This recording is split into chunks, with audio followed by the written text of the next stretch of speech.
إن أريد إلا الإصلاح ما استطعت وما توفيقي إلا بالله عليه توكلت وإليه أنيب۔ میں تو اصلاح کرنا چاہتا ہوں جہاں تک بھی میرا بس چلے، اور یہ جو کچھ میں کرنا چاہتا ہوں اس کا سارا انحصار اللہ کی توفیق پر ہے، اسی پر میں نے بھروسہ کیا اور ہر معاملے میں اسی کی طرف میں رجوع کرتا ہوں۔ السلام علیکم ورحمۃ اللہ وبرکاتہ۔ ان الحمد للہ نحمده ونستعینه ونستغفره ونعوذ باللہ من شرور انفسنا ومن سیئات اعمالنا، من يهده الله فلا مضل له ومن يضلل فلا هادي له، واشهد ان لا اله الا الله وحده لا شريك له، واشهد ان محمدا عبده ورسوله، اما بعد، اعوذ باللہ من الشیطان وخلق منها زوجها وبث منهما رجالا كثيرا ونساء واتقوا الله الذي تساءلون به والارحام ان الله كان عليكم رقيبا، يا ايها الذين امنوا اتقوا الله وقولوا قولا سديدا يصلح لكم اعمالكم ويغفر لكم ذنوبكم ومن يطع الله ورسوله فقد فاز فوزا عظيما۔ قال اللہ تبارک وتعالی فی کلامہ المجید، اعوذ باللہ من الشیطان الرجیم، وما آتاکم الرسول فخذوه وما نہاکم عنہ فانتہوا، وقال ومن يشاقق الرسول من بعد ما تبین له الہدى ويتبع غیر سبیل المؤمنین نولہ ما تولى ونصلہ جہنم وساءت مصیرا، وقال وعد اللہ الذین آمنوا منکم وعملوا الصالحات لیستخلفنہم فی الارض کما استخلف الذین من قبلہم ولایمکنن لہم دینہم الذی ارتضی لہم ولایبدلنہم من بعد خوفہم امنا یعبدوننی ولا یشرکون بی شیئا۔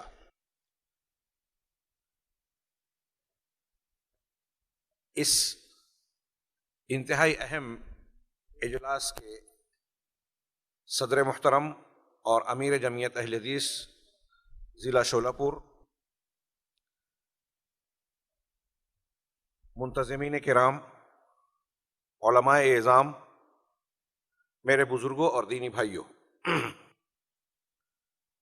آج کے اس اجلاس کا مرکزی موضوع ہے حقیقت خارجیت، حقیقت اخوانیت۔ ہمارے پیشرو مقرر نے اشارتاً اور سرسری طور سے اس موضوع کی اہمیت کی طرف اشارہ کیا۔ میں بنیادی طور سے یہ کہنا چاہتا ہوں کہ ہمیں غور کرنا چاہیے کہ اس موضوع کی اور اس قسم کے موضوعات کی ضرورت کیا ہے۔ اگر آپ نصوص کتاب و سنت پر جناب محمد رسول اللہ صلی اللہ علیہ وسلم، صحابہ اور اہل حق علماء کرام کے منہج پر نگاہ ڈالیں گے تو یہ نظر آئے گا کہ یہ ایک دینی ضرورت ہے کہ جہاں حق کو بیان کیا جائے وہاں ان چیزوں کو بھی آشکار اور واشگاف کیا جائے، لوگوں کے سامنے کھول کر بیان کیا جائے، جن کی وجہ سے کوئی انسان دین کے نام پر دین کے راستے سے ہٹ جائے، کسی انحراف کا شکار ہو جائے۔ ابھی آپ نے شیخ ابو ذر حفظہ اللہ کے خطاب رضی اللہ تعالی عنہ کی مشہور حدیث جو بخاری شریف میں مروی ہے سنی کہ لوگ اللہ کے نبی صلی اللہ علیہ وسلم سے خیر کے بارے میں پوچھتے تھے، لیکن میں شر کے بارے میں پوچھتا تھا تاکہ میں اس شر میں پڑ نہ جاؤں اور پھر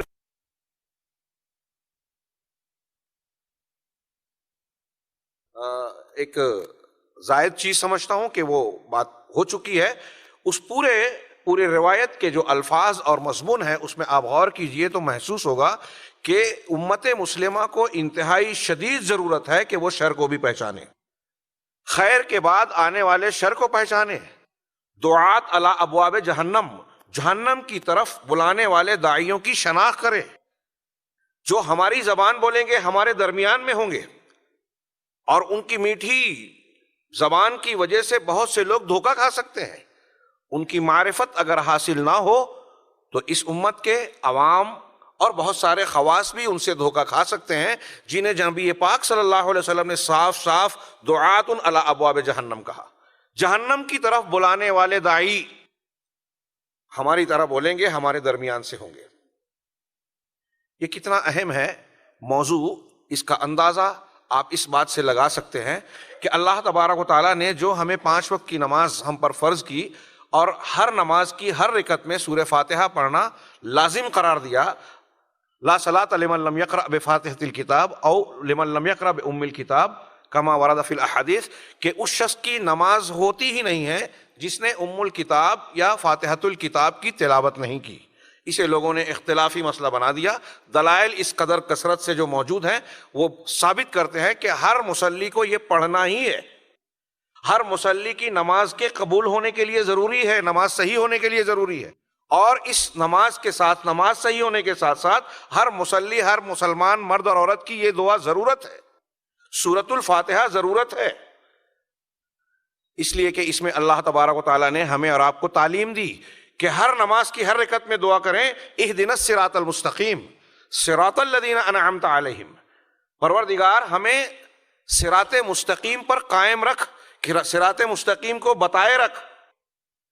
اگر صراط مستقیم معلوم نہیں ہے، نماز پڑھ رہے ہیں پھر بھی ہم راستے سے بھٹکے ہوئے ہیں، تو پروردگار سیدھا راستہ بتا دے، اور اگر سیدھا راستہ ہم کو مل چکا ہے تو پروردگار توفیق دے کہ اس پر قائم رہے۔ نبی کریم صلی اللہ علیہ وسلم اس قسم کی کئی دعائیں مسلسل کیا کرتے تھے۔ اللہم انی اسألک الہدی والتقی والعفاف والغنی، اے اللہ مجھے ہدایت دے، میں تجھ سے ہدایت کا سوال کرتا ہوں، تقوی مانگتا ہوں۔ ہدایت یعنی علم صحیح راستے کی پہچان، اس کی شناخت، اس کی پرکھ، کہ مجھے بہت سارے جو غلط راستے ہیں ان سے بچا کر صحیح راستے کی پرکھ دے، اسے اختیار کرنے کی توفیق عطا فرما۔ علامہ ابن تیمیہ رحمہ اللہ فرماتے ہیں کہ اس سے پتہ چلتا ہے کہ اللہ تعالیٰ نے جب ہمیں ہر بار یہ دعا مانگنے کی تلقین فرمائی، تعلیم دی، اہدنا الصراط المستقیم، تو یہ بندوں کی ضرورت ہے کہ صراط مستقیم کو مانگتے رہیں، صراط مستقیم پر قائم رہنے کے لیے اپنے آپ کو بیدار رکھیں، کیونکہ کہیں بھی ایسا ممکن ہے کہ شیطانی وسوسوں اور چالوں کے شکار ہو کر ہم صراط مستقیم سے منحرف ہو جائیں اور ایسے راستے پر چلے جائیں جو ہمیں جنت کی بجائے جنت سے دور لے جائے، جہنم کے راستے پر لے جائے۔ اللہ تبارک و تعالیٰ نے اس دعا کے جواب میں پورا قرآن دیا، قرآن کے ساتھ یہ بھی کہا قرآن ہی میں کہ اس قرآن کو اس طرح مانیے جیسا زندہ نمونہ آپ کو جناب محمد رسول اللہ صلی اللہ علیہ وسلم کی حیات طیبہ میں نظر آتا ہے۔ انبیاء کے طریقے اور منہج کو اختیار کیجئے، اس میں اس قرآن عظیم میں انبیاء کا منہج، انبیاء کی دعوت، انبیاء کی تعلیمات اور ان کا دین بتایا گیا ہے۔ اگر تم صراط مستقیم چاہتے ہو تو یہ ان کا راستہ ہے، اولئک انعم اللہ، کیا ہے کہ اولئک الذین انعم اللہ علیہم من النبیین والصدیقین والشہداء والصالحین وحسن اولئک رفیقا۔ یہی وہ لوگ ہیں جن پر اللہ نے انعام کیا، آپ نے انعام یافتہ لوگوں کا راستہ مانگا ہے۔ تو انبیاء، صدیقین، شہداء اور صالحین جن کو اللہ تبارک و تعالیٰ نے یہ درجہ عطا فرمایا ہے، ان انعام یافتہ لوگوں کا یہ طریقہ ہے۔ اور اس آیت سے پہلے کہا کہ جو اللہ اور رسول کی اطاعت کرے گا تو یہ لوگ ان لوگوں کی رفاقت میں ہوں گے، اس لیے کہ ان کے منہج پر ہوں گے۔ اس کا مطلب انبیاء، صدیقین، شہداء اور صلحاء کے منہج کو اختیار کرنا طریق حق ہے۔ جناب محمد رسول اللہ صلی اللہ علیہ وسلم پیغمبر حق بنا کر بھیجے گئے، سید المرسلین، تمام انسانوں اور جہانوں کے لیے رحمت بنا کر بھیجے گئے۔ آپ نے ہدایت کا کوئی گوشہ تشنا نہیں چھوڑا۔ قیامت تک آنے والے امت کے لوگوں کو، دنیا کے لوگوں کو صاف صاف تعلیم بیان کی، جس کے ذریعے سے وہ جنت تک پہنچانے والا صراط مستقیم آسانی سے جان سکے۔ ترکتکم علی المحجۃ البیضاء لیلھا کنہارھا، میں نے تم کو ایک روشن شاہراہ پر، روشن راستے پر چھوڑا ہے، جس کی راتیں بھی دن کی طرح روشن ہیں۔ لا یزیغ عنہا الا ہالک، اس سے وہی شخص پھرے گا، منحرف ہوگا، ہٹے گا جو ہلاک ہونے والا ہے۔ نبی کریم صلی اللہ علیہ وسلم نے قیامت تک کی چیزوں کو بیان کر دیا، کوئی چیز چھوڑی نہیں۔ اور اللہ تبارک و تعالیٰ نے اہدنا الصراط المستقیم کے جواب میں اپنے کتاب عزیز میں یہ ارشاد فرمایا کہ اگر تم چاہتے ہو کہ کسی کو نمونہ بنایا جائے، چاہتے ہو کہ راہ سعادت اختیار کی جائے، تو ایک ہی راستہ ہے، ما آتاکم الرسول فخذوہ وما نہاکم عنہ فانتہوا۔ یہ تمہارا منہج اور اصول ہونا چاہیے دین کا کہ جو رسول دے دے لے لو، جس سے منع کر دیا رک جاؤ۔ ایک جملے میں پوری زندگی کی تعلیم آ گئی. جو رسول دے وہی لو، بس ادھر ادھر مت دیکھو، اور جس سے منع کر دیں اس سے باز آ جاؤ، رک جاؤ. نبی کریم صلی اللہ علیہ وسلم ہماری ہدایت کے لیے انتہائی حریص تھے، اس کی گواہی قرآن نے جا بجا دی. لعلک باخع نفسک علی آثارہم ان لم یؤمنوا بہذا الحدیث اسفا. اللہ کے نبی صلی اللہ علیہ وسلم، صحیح مسلم کی روایت میں حضرت جابر بن عبداللہ رضی اللہ عنہ کہتے ہیں کہ آپ فرماتے ہیں انما مثلی کمثل رجل استوقد نارا، میری اور تمہاری مثال ایسی ہے جیسے وہ آدمی، میری مثال اس آدمی کی طرح ہے جس نے آگ کو روشن کیا، بڑا الاؤ جلایا، آگ روشن کی. فجعل هؤلاء الجنادب والفراش يقعن فيها وهو يذبهن عنها. جب آگ روشن ہو گئی، جلنے لگی، تو یہ پتنگے اور پروانے، کیڑے مکوڑے اس آگ میں گرے چلے جا رہے ہیں، اور وہ آگ کا جلانے والا انسان ان کو روک رہا ہے، ہٹا رہا ہے کہ یہ کیڑے اس میں جل کر ہلاک نہ ہو. میری مثال ایسی ہی ہے کہ میں اس آگ میں، جہنم میں گرنے سے تمہاری کمر پکڑ پکڑ کر تم کو روک رہا ہوں. وَأَنَا آخِذٌ بِحُجَزِكُمْ وَأَنْتُمْ تَفَلَّتُونَ عَنْ يَدَيَّ أَوْ كَمَا قَالَ، لیکن تم میرا ہاتھ چھڑا کر اس میں داخل ہوتے جا رہے ہو. جہنم میں گرنے پر تو اب تلے ہوئے ہو، جیسے وہ پتنگے اور وہ کیڑے مکوڑے اس آدمی پر غالب آ رہے ہیں، تم مجھ پر غالب آ رہے ہو، مجھ کو مغلوب کر رہے ہو. میں تو تمہاری کمر پکڑ پکڑ کر تم کو روک رہا ہوں. اللہ کے نبی صلی اللہ علیہ وسلم کی تعلیمات ہمیں روک رہی ہیں کہ کسی بھی منحرف منہج کو اختیار کرنے سے بچ جاؤ، جہنم کے راستوں پر جانے سے بچ جاؤ، جہنم میں آ جاؤ، لیکن تم ماننے کو تیار ہی نہیں ہو. آج کا یہ پروگرام نبی کریم صلی اللہ علیہ وسلم کے کمر پکڑنے کی اعادہ کر رہا ہے، تجدید کرنے والا ہے کہ دیکھیے اس راستے پر مت جائیے. اللہ کے نبی صلی اللہ علیہ وسلم نے ہمیں صاف صاف اصول ضابطے بیان کیے. ان ضابطوں کی روشنی میں ضروری ہے کہ ہم اپنی زندگی کا، منہج کا، دین کا راستہ جب اختیار کریں تو نبی پاک صلی اللہ علیہ وسلم کی ہدایت کو اپنے سامنے رکھیں. اگر اسے فراموش کر دیا تو آپ چاہے دین کے نام پر بڑی بڑی قربانیوں کی بات کریں، بہت کچھ محنت کریں، اور یہ اس غرور اور غلط فہمی کے شکار رہیں، دھوکے میں رہیں کہ میں تو دین کے راستے پر چل رہا ہوں، جنت کی راہ پر گامزن ہوں. لیکن ممکن ہے کہ اللہ کے نبی صلی اللہ علیہ وسلم، ممکن کیا یقین ہے کہ جب نبی پاک صلی اللہ علیہ وسلم کی ہدایات کو آپ نے سامنے نہیں رکھا تو کتنی بھی خوبصورت بات اور طریقے کو آپ اختیار کریں، کیسے بھی آدمی کے پیچھے چلے جو ہوا میں اڑتا ہو، پانی پہ چلتا ہو، آگ میں بیٹھتا ہو، کرامت کھیلتا ہو، اگر نبی کے طریقے کے خلاف آپ نے کوئی طریقہ اختیار کیا تو موسیٰ اور عیسیٰ علیہ السلام کے طریقے کو بھی کہ کبھی نام اگر دیا جائے تو آپ گمراہ ہو جائیں گے. صاف اعلان نبوی ہے. نبی پاک صلی اللہ علیہ وسلم کا ایک ارشاد ہمارا منہج طے کرتا ہے، جو ہر مسلمان بچہ جانتا ہے، سنتا رہتا ہے کہ ترکت فیکم شیئین او ترکت فیکم امرین، میں نے تمہارے درمیان دو چیزیں چھوڑی ہیں. لن تضلوا ما ان تمسکتم بہما، کبھی گمراہ نہیں ہوگے اگر ان دونوں کو پکڑے رہو گے. وہ دونوں چیزیں کیا ہے؟ کتاب اللہ و سنتی، کتاب اللہ و سنتی، اللہ کی کتاب اور میری سنت. یہ دو چیزیں ایسی ہے کہ رسول اللہ صلی اللہ علیہ وسلم گارنٹی دے رہے ہیں کہ آپ راہ حق سے منحرف اور گمراہ نہیں ہوں گے جب تک ان دونوں کو تھامے رہیں گے. گویا نبی کریم صلی اللہ علیہ وسلم نے گمراہیوں کے طوفانوں میں کشتی نوح بتائی امت مسلمہ کو قیامت تک کے لیے کہ یہ کشتی جو بچانے والی ہے وہ فلاں اور فلاں کا مسلک نہیں ہے، فلاں اور فلاں کی فکر نہیں ہے، فلاں اور فلاں کا منہج نہیں ہے، بلکہ صرف کتاب اللہ اور سنت رسول ہے. اس لیے اہل حق کی پہلی پہچان، بنیاد یہ ہوئی کہ وہ کتاب اللہ اور سنت رسول اللہ کو اپنا منہج، مصدر شریعت، اپنی فکر کی بنیاد مانے. جو ان کی تنقیص کرے، حدیثوں کا انکار کرے، حدیثوں کی تخفیف کرے، قرآن و سنت کے مقابلے میں کسی اور کو ترجیح دے، وہ گمراہ ہے، وہ گمراہ ہونے والا ہے. نبی پاک صلی اللہ علیہ وسلم فرما رہے ہیں کہ ان دونوں کو پکڑو گے تو گمراہ نہیں ہوگے. اس کا مفہوم مخالف کیا ہوا کہ ان دونوں کو نہیں پکڑو گے تو گمراہی پکی ہے. جتنا کتاب اللہ اور سنت رسول سے رشتہ کمزور ہوگا اتنی ہدایت سے دوری اور ہدایت کو تھامنے کا معاملہ کمزور ہوگا. اور یہ بات جو اللہ کے نبی صلی اللہ علیہ وسلم نے فرمائی اور خود بہت سارے فتنوں کو، جیسا کہ آپ نے بھی خطابات میں سنا، پیشین گوئیوں کی شکل میں، خبروں کی شکل میں بیان کیا. اس بات کا بھی مکلف قرآن و سنت نے امت کے اہل علم کو اور دیانتدار علماء کو، مسلمانوں کو بنایا ہے، مکلف کیا ہے، پابند کیا ہے ہمیں اور آپ کو، کہ اگر ہمیں اور آپ کو پتہ ہے کہ فلاں چیز گمراہی کی ہے، غلط راہ ہے، قرآن و حدیث سے ہٹ کر کوئی راستہ ہے جس پہ پڑھ کر لوگ گمراہ ہو سکتے ہیں، تو ہمارا اور آپ کا فرض ہے کہ ہم اسے بیان کریں۔ ان الذين يكتمون ما انزلنا من البينات والهدى من بعد ما بيناه للناس اولئك يلعنهم الله ويلعنهم اللاعنون۔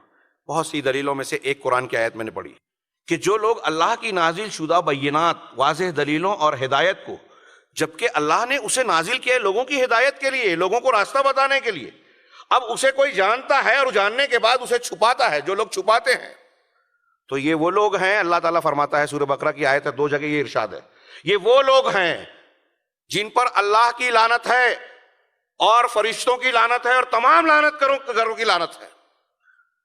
دین کی تعلیم حاصل کرنے والوں کے لیے آپ نے سنا ہے کہ فرشتے پر بچھاتے ہیں، مچھلیاں اور چونٹیاں اپنے بلوں میں پانی میں جو ہے دعائیں خیر کرتی ہیں۔ کیوں؟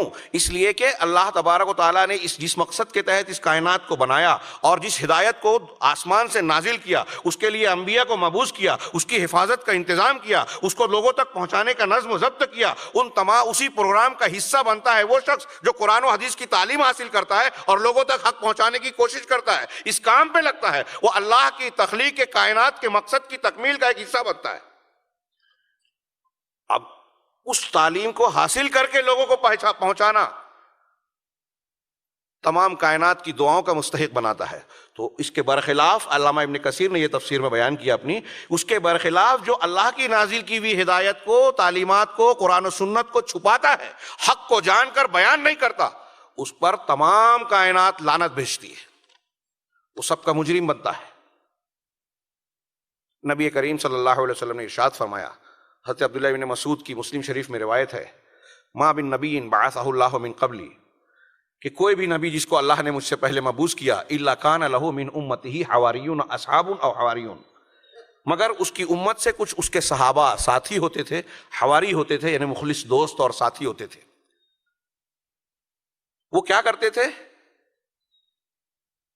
وہ اس کے حکم کی پیروی کرتے تھے اور اس کی سنتوں کو اختیار کرتے تھے، اسی لیے وہ قابل تعریف تھے۔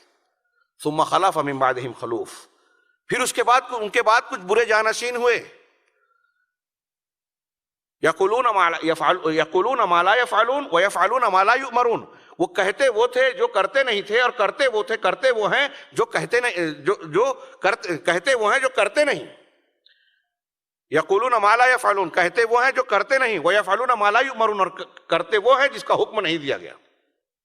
کہتے ہیں کہ ہم بھی دین پر چل رہے ہیں، قرآن حدیث کو ہم بھی مانتے ہیں، لیکن ایسا ہے نہیں، فلاں مسلک اور فلاں فکر کو اختیار کرتے ہیں، ہمارے فلاں بزرگ ہیں، فلاں مرشد ہیں، فلاں امام ہیں، فلاں شیخ ہیں، ان کی بات کو مان رہے ہیں قرآن و سنت کے مقابلے میں، اور کہتے ہیں قرآن و سنت مانتے ہیں۔ تو کہتے وہ ہیں جو کرتے نہیں، اور کرتے کیا ہیں؟ کرتے وہ ہیں جس کا حکم نہیں دیا گیا۔ جس کا حکم نہیں دیا گیا جب وہ کریں گے تو وہ بدعت ہوئی، دین میں نئی چیز ہوئی، دین کے خلاف ہوئی، رسول اور صحابہ کرام کے خلاف ہوئی، تو وہ کرتے ہیں۔ ایسے لوگوں کے ساتھ سلوک کیا کرنا چاہیے؟ خاموش بیٹھ جانا چاہیے، ان کو ان کے حال پر چھوڑ دینا چاہیے، ان کی غلطیوں کو بیان نہیں کرنا چاہیے۔ کوئی بیان کرے تو یہ کہا جائے گا کہ یہ تو اختلافی مسئلہ بیان کرتے ہیں، یہ تو مسلکی اختلاف کو، انتشار کو ہوا دیتے ہیں، الزامات کا نشانہ بنایا جائے گا ان کو۔ نہیں، نبی کریم صلی اللہ علیہ وسلم فرما رہے ہیں کہ جو شخص فمن جاہدہم بیدہ فہو مؤمن، جو ان سے ہاتھ سے مجاہدہ کرے، ان کی مخالفت کرے، ان کی باتوں کو، ان کی غلطیوں کو ظاہر کرے، ان کا رد کرے، اسلام کا دفاع کرے، وہ ہاتھ سے جہاد کرنے والا مومن ہے۔ اور جو شخص وہ ہاتھ سے، اپنی زبان سے جہاد کرے وہ مومن ہے، اور جو اپنے دل سے جہاد کرے وہ مومن ہے۔ ولیس وراء ذلک حبۃ خردل من ایمان، اس کے بعد ایمان کا رائی کے دانے کے برابر بھی حصہ نہیں ہے۔ اس سے معلوم ہوا کہ ناحق اور باطل باتوں کو، مسالک کو رد کرنا، اس کی غلطی کو ظاہر کرنا، اسے غلط بیان کرنا کتاب و سنت کی دلیلوں کی روشنی میں، یہ دین کا، ایمان کا تقاضا ہے۔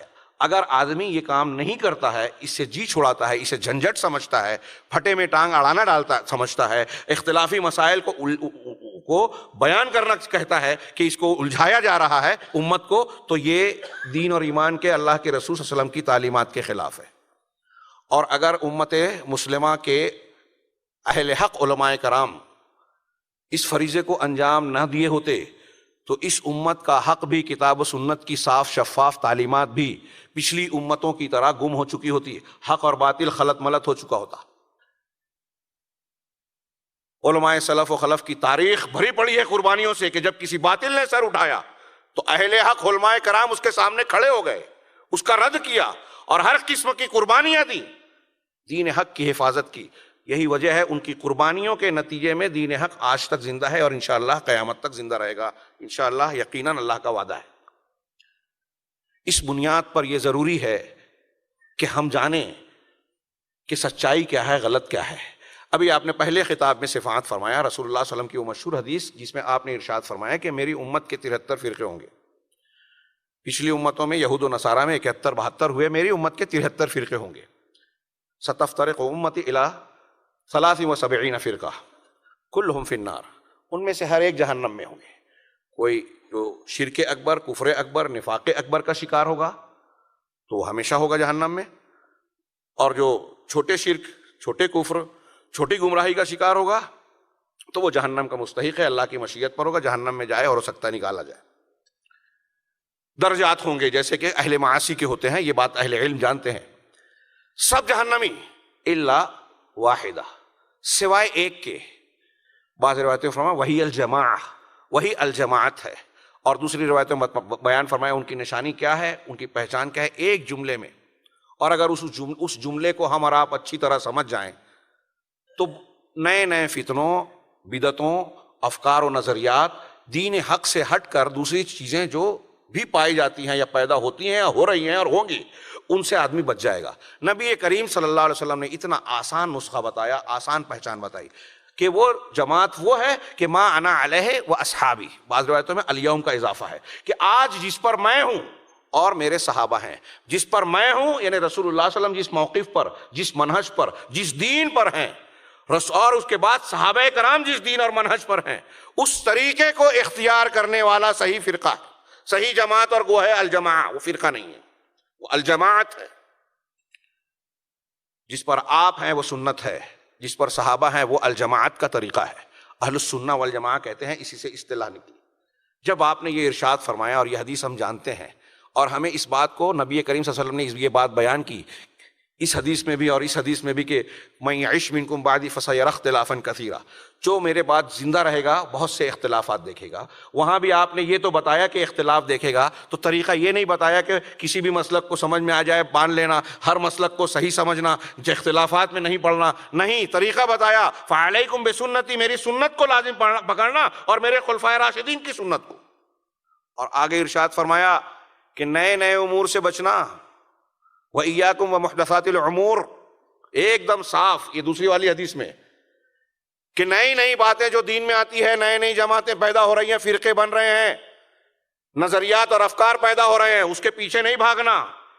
وہ آپ کو بہت جدید اور ماڈرن شکل میں نظر آتے ہوں، بڑی میڈیا میں بہت چھائے ہوئے نظر آتے ہوں، خوبصورت اور دلکش انداز میں آپ کے سامنے بات پیش کرتے ہوں، ان کو شہرت حاصل ہو، ان کا غلغلہ ہو کہ یہ تو بڑا زبردست کام کر رہے ہیں، ٹی وی چینلوں پر آتے ہیں، جدید لب و لہجے کی شاعری کرتے ہیں۔ میں شاعری ہی کہہ رہا ہوں، حق جو حق سے ہٹا ہوا ہے وہ حق نہیں ہے۔ تو ان کے جدید لب و لہجے سے، ان کی چمک دمک سے دھوکہ نہیں کھا جانا۔ نئی بات ہے تو کتنی بھی خوبصورت اور قابل رد ہے، یہ فرمان رسول ہے، حکم رسول ہے۔ اب آئیے ان حدیثوں کو سامنے رکھیے تو اہل حق کا ایک بنیادی منہج بنا کہ اہل حق وہی ہوں گے جن کا بنیادی دینی موقف، منہج کتاب و سنت ہوگا، ان کا اصول، ان کی شریعت کا مصدر قرآن و حدیث۔ ان کے لیے قابل اتباع منہج جناب محمد رسول اللہ صلی اللہ علیہ وسلم کی سنت طیبہ اور صحابہ کرام کا منہج، عقیدے میں بھی، عبادات میں بھی، سیاست میں بھی، معاملات میں بھی، عام زندگی کے تمام امور میں اللہ کے نبی صلی اللہ علیہ وسلم اور صحابہ کرام کے طریقے کو جو اختیار کرے وہی منہج حق ہے۔ جو اس سے انحراف کرے وہ منہج حق ہو ہی نہیں سکتا۔ اس کی تائید میں کتنی بھی موٹی کتاب لکھی جائے، کتنی بھی بڑی تقریریں کی جائے، کتنی بڑی بھیڑ جمع کر کے لوگوں کے سامنے پیش کیا جائے، اگر اللہ اور رسول اللہ صلی اللہ علیہ وسلم کے طریقے سے ہٹ کر ہے، اگر صحابہ کے منہج کے خلاف ہے تو وہ حق نہیں ہو سکتا۔ یہ اصول، بنیادی اصول ہمارے نوجوان بھائیوں سے خاص طور سے گزارش ہے، جو ہر چمک دمک کے پیچھے بھاگنے لگتے ہیں، بڑی اچھی تقریر کی ٹی وی چینل پہ آتے ہیں، ان کی تو ایسی کتاب ہے، وہ تو امریکہ کے جا کے فلاں جگہ پر تقریر کرتے ہیں، وہ تو لنڈن کے پارلیمنٹ میں جاتے ہیں، ان کو تو انگریزی بھی آتی ہے۔ اس قسم کی سطحی چیزوں سے متاثر ہو کر ہمارا نوجوان طبقہ اپنے دین و ایمان اور اپنے جذبہ خیر کو، وہ نیک جذبے کے تحت جاتے ہیں، لیکن ایسی راہ پر ڈال دیتا ہے کہ ان کی محنتیں ضائع ہونے کا خدشہ ہوتا ہے، اور منہج رسول صلی اللہ علیہ وسلم سے وہ دور چلے جاتے ہیں۔ لہٰذا ہم آئیے اب اپنے عنوان کو اس اصول پر، جو بنیاد ہے، اس پر ڈالتے ہیں کہ اخوانیت کو ہمیں پہچاننا ہے۔ جہاں تک اس کی تنظیم کا تعلق ہے، میں سمجھتا ہوں کہ وہ بہت اہمیت کی حامل چیز نہیں ہے۔ 1928 میں حسن البنا صاحب نے مصر میں اپنے ساتھیوں کے ساتھ 6 لوگوں نے اس تنظیم کی بنیاد ڈالی۔ شیخ حسن البنا اس کے بانی اور مؤسس کہلاتے ہیں۔ اس کے بعد اس کا قافلہ جب آگے بڑھا تو اس میں اور بھی کچھ ایسے قائدین اور علماء کرام شریک ہوئے جن کو بطور زعیم، قائد، مرشد، ناظر کے پیش کیا جاتا ہے، جیسے عمر التلمسانی، سعید ہوا، یا میں اس کے تلفظ میں غلطی کر رہا ہوں شاید، اس کے علاوہ سید قطب صاحب، اور ایسے اور بھی کچھ شخصیات ہیں جن کو اس گروہ کا بڑا مانا جاتا ہے۔ میں نے جیسا کہ کہا 1928 میں اس کی بنیاد رکھی شیخ حسن البنا رحمہ اللہ نے۔ شیخ حسن البنا اس کے قائد اور مرشد اول ہے۔ یہ اس وقت میں اخوانیت کی بات کر رہا ہوں یا اخوانیت کا تعارف کر رہے ہیں، تو ہمارے یہاں کچھ لوگ یہ بھی سوچ سکتے ہوں گے کہ اس موضوع کی ہمارے ہندوستان میں کیا ضرورت ہے، اسلام سے تو یہاں یہ فکر پائی نہیں جاتی، لیکن اس کے ہم خیال جماعتیں یہاں پائی جاتی ہیں، اور اس فکر کی پیروی کرنے والے کچھ نہ کچھ گروہ روز روز پیدا ہوتے ہیں ہمارے یہاں، جو نام کا اور تاریخی تعلق کا چاہے انکار کرتے ہوں، لیکن آپ ان کے یہاں دیکھیں کہ ان شخصیات کی ویسے ہی تعظیم و توقیر کرتے ہیں جیسے وہ اپنے یہاں کے بڑوں کی تعظیم کرتے ہیں۔ بعض گروہ ایسے ہیں جن پر ہندوستان میں پابندی لگ گئی، کچھ ایسے ہیں جو نئے نئے پیدا ہوتے رہتے ہیں۔ ابھی ہمیں بتایا گیا، یا آپ لوگ جانتے ہوں گے، میں صاف صاف کہہ رہا ہوں، برا نہ مانیں بلکہ غور کریں۔ یہ ایک بھائی شہادت حق سمجھ کر، اپنا فریضہ مان کر، دینی فریضہ جان کر، اسے اپنے بھائیوں کی خدمت میں بیان کرنا چاہتا ہے۔ اس لیے یہ نہ جانا جائے کہ کسی کا نام اگر میں لے رہا ہوں تو اس مقصد کے تحت کہ ان کی تنقیص مراد ہے۔ اگر ہم تنقیص کرنے لگے تو یہ دین کا کام نہیں ہوگا۔ اللہ ہمیں اس سے محفوظ رکھے۔ کسی کی طنز و تعریض، ہمارے یہاں کچھ نئی نئی جماعتیں روز پیدا ہوتی رہتی ہیں تحریکیت کے نام پر۔ ابھی سنا کوئی وحدت ایک تنظیم ہے، نوجوانوں میں اسے پیدا کیا جا رہا ہے، لیکن حقیقت میں ایسا مانتا ہوں کہ یہ اسلام کے خلاف سازش رچنے والی ایجنسیوں کی طرف سے پھر سے ایک جال بنا جا رہا ہے، جس میں ہمارے نوجوان کو شکار بنایا جائے گا، اور بہت سارے لوگ بن رہے ہیں۔ ان کے افکار و خیالات وہی ہیں جو آج ہم اخوانیت کے زیر عنوان ابھی کچھ باتیں سن چکے ہیں اور کچھ باتیں کرنے والے ہیں، جو قرآن و حدیث کی فکر سے ہٹ کر ہے، لیکن دعویٰ یہ کرتی ہے کہ قرآن و حدیث کی صحیح تعلیمات کو یہی پیش کرنے والے ہیں۔ ان کے قائدین کے افکار، نظریات اگر بیان کیے جائیں تو وقت بہت ہی محدود ہے، ان کو سامنے رکھیں تو اس کی وجہ سے جو ان کے فکری ڈھانچہ تشکیل پاتا ہے، وہ کیا بننے والا ہے وہ ہم دیکھ سکتے ہیں۔ شیخ حسن البنا کی شخصی تاریخ آپ پڑھیں تو معلوم ہوگا کہ وہ تصوف سے وابستہ رہے، سلسلہ حصافیہ شاذلیہ سے وابستہ تھے، اور انہوں نے خود اپنی کتابوں میں بیان کیا ہے کہ وہ اس زمانے میں جب اس سلسلے سے بہت شدت سے وابستہ تھے تو مسجد التوبہ نام کی ایک مسجد تھی، اس میں ہر رات کی مجلس میں، ذکر کی مجلس میں شریک ہوتے تھے، جس میں صوفیہ کے اس سلسلے کے مخصوص اذکار کا اہتمام کیا جاتا تھا۔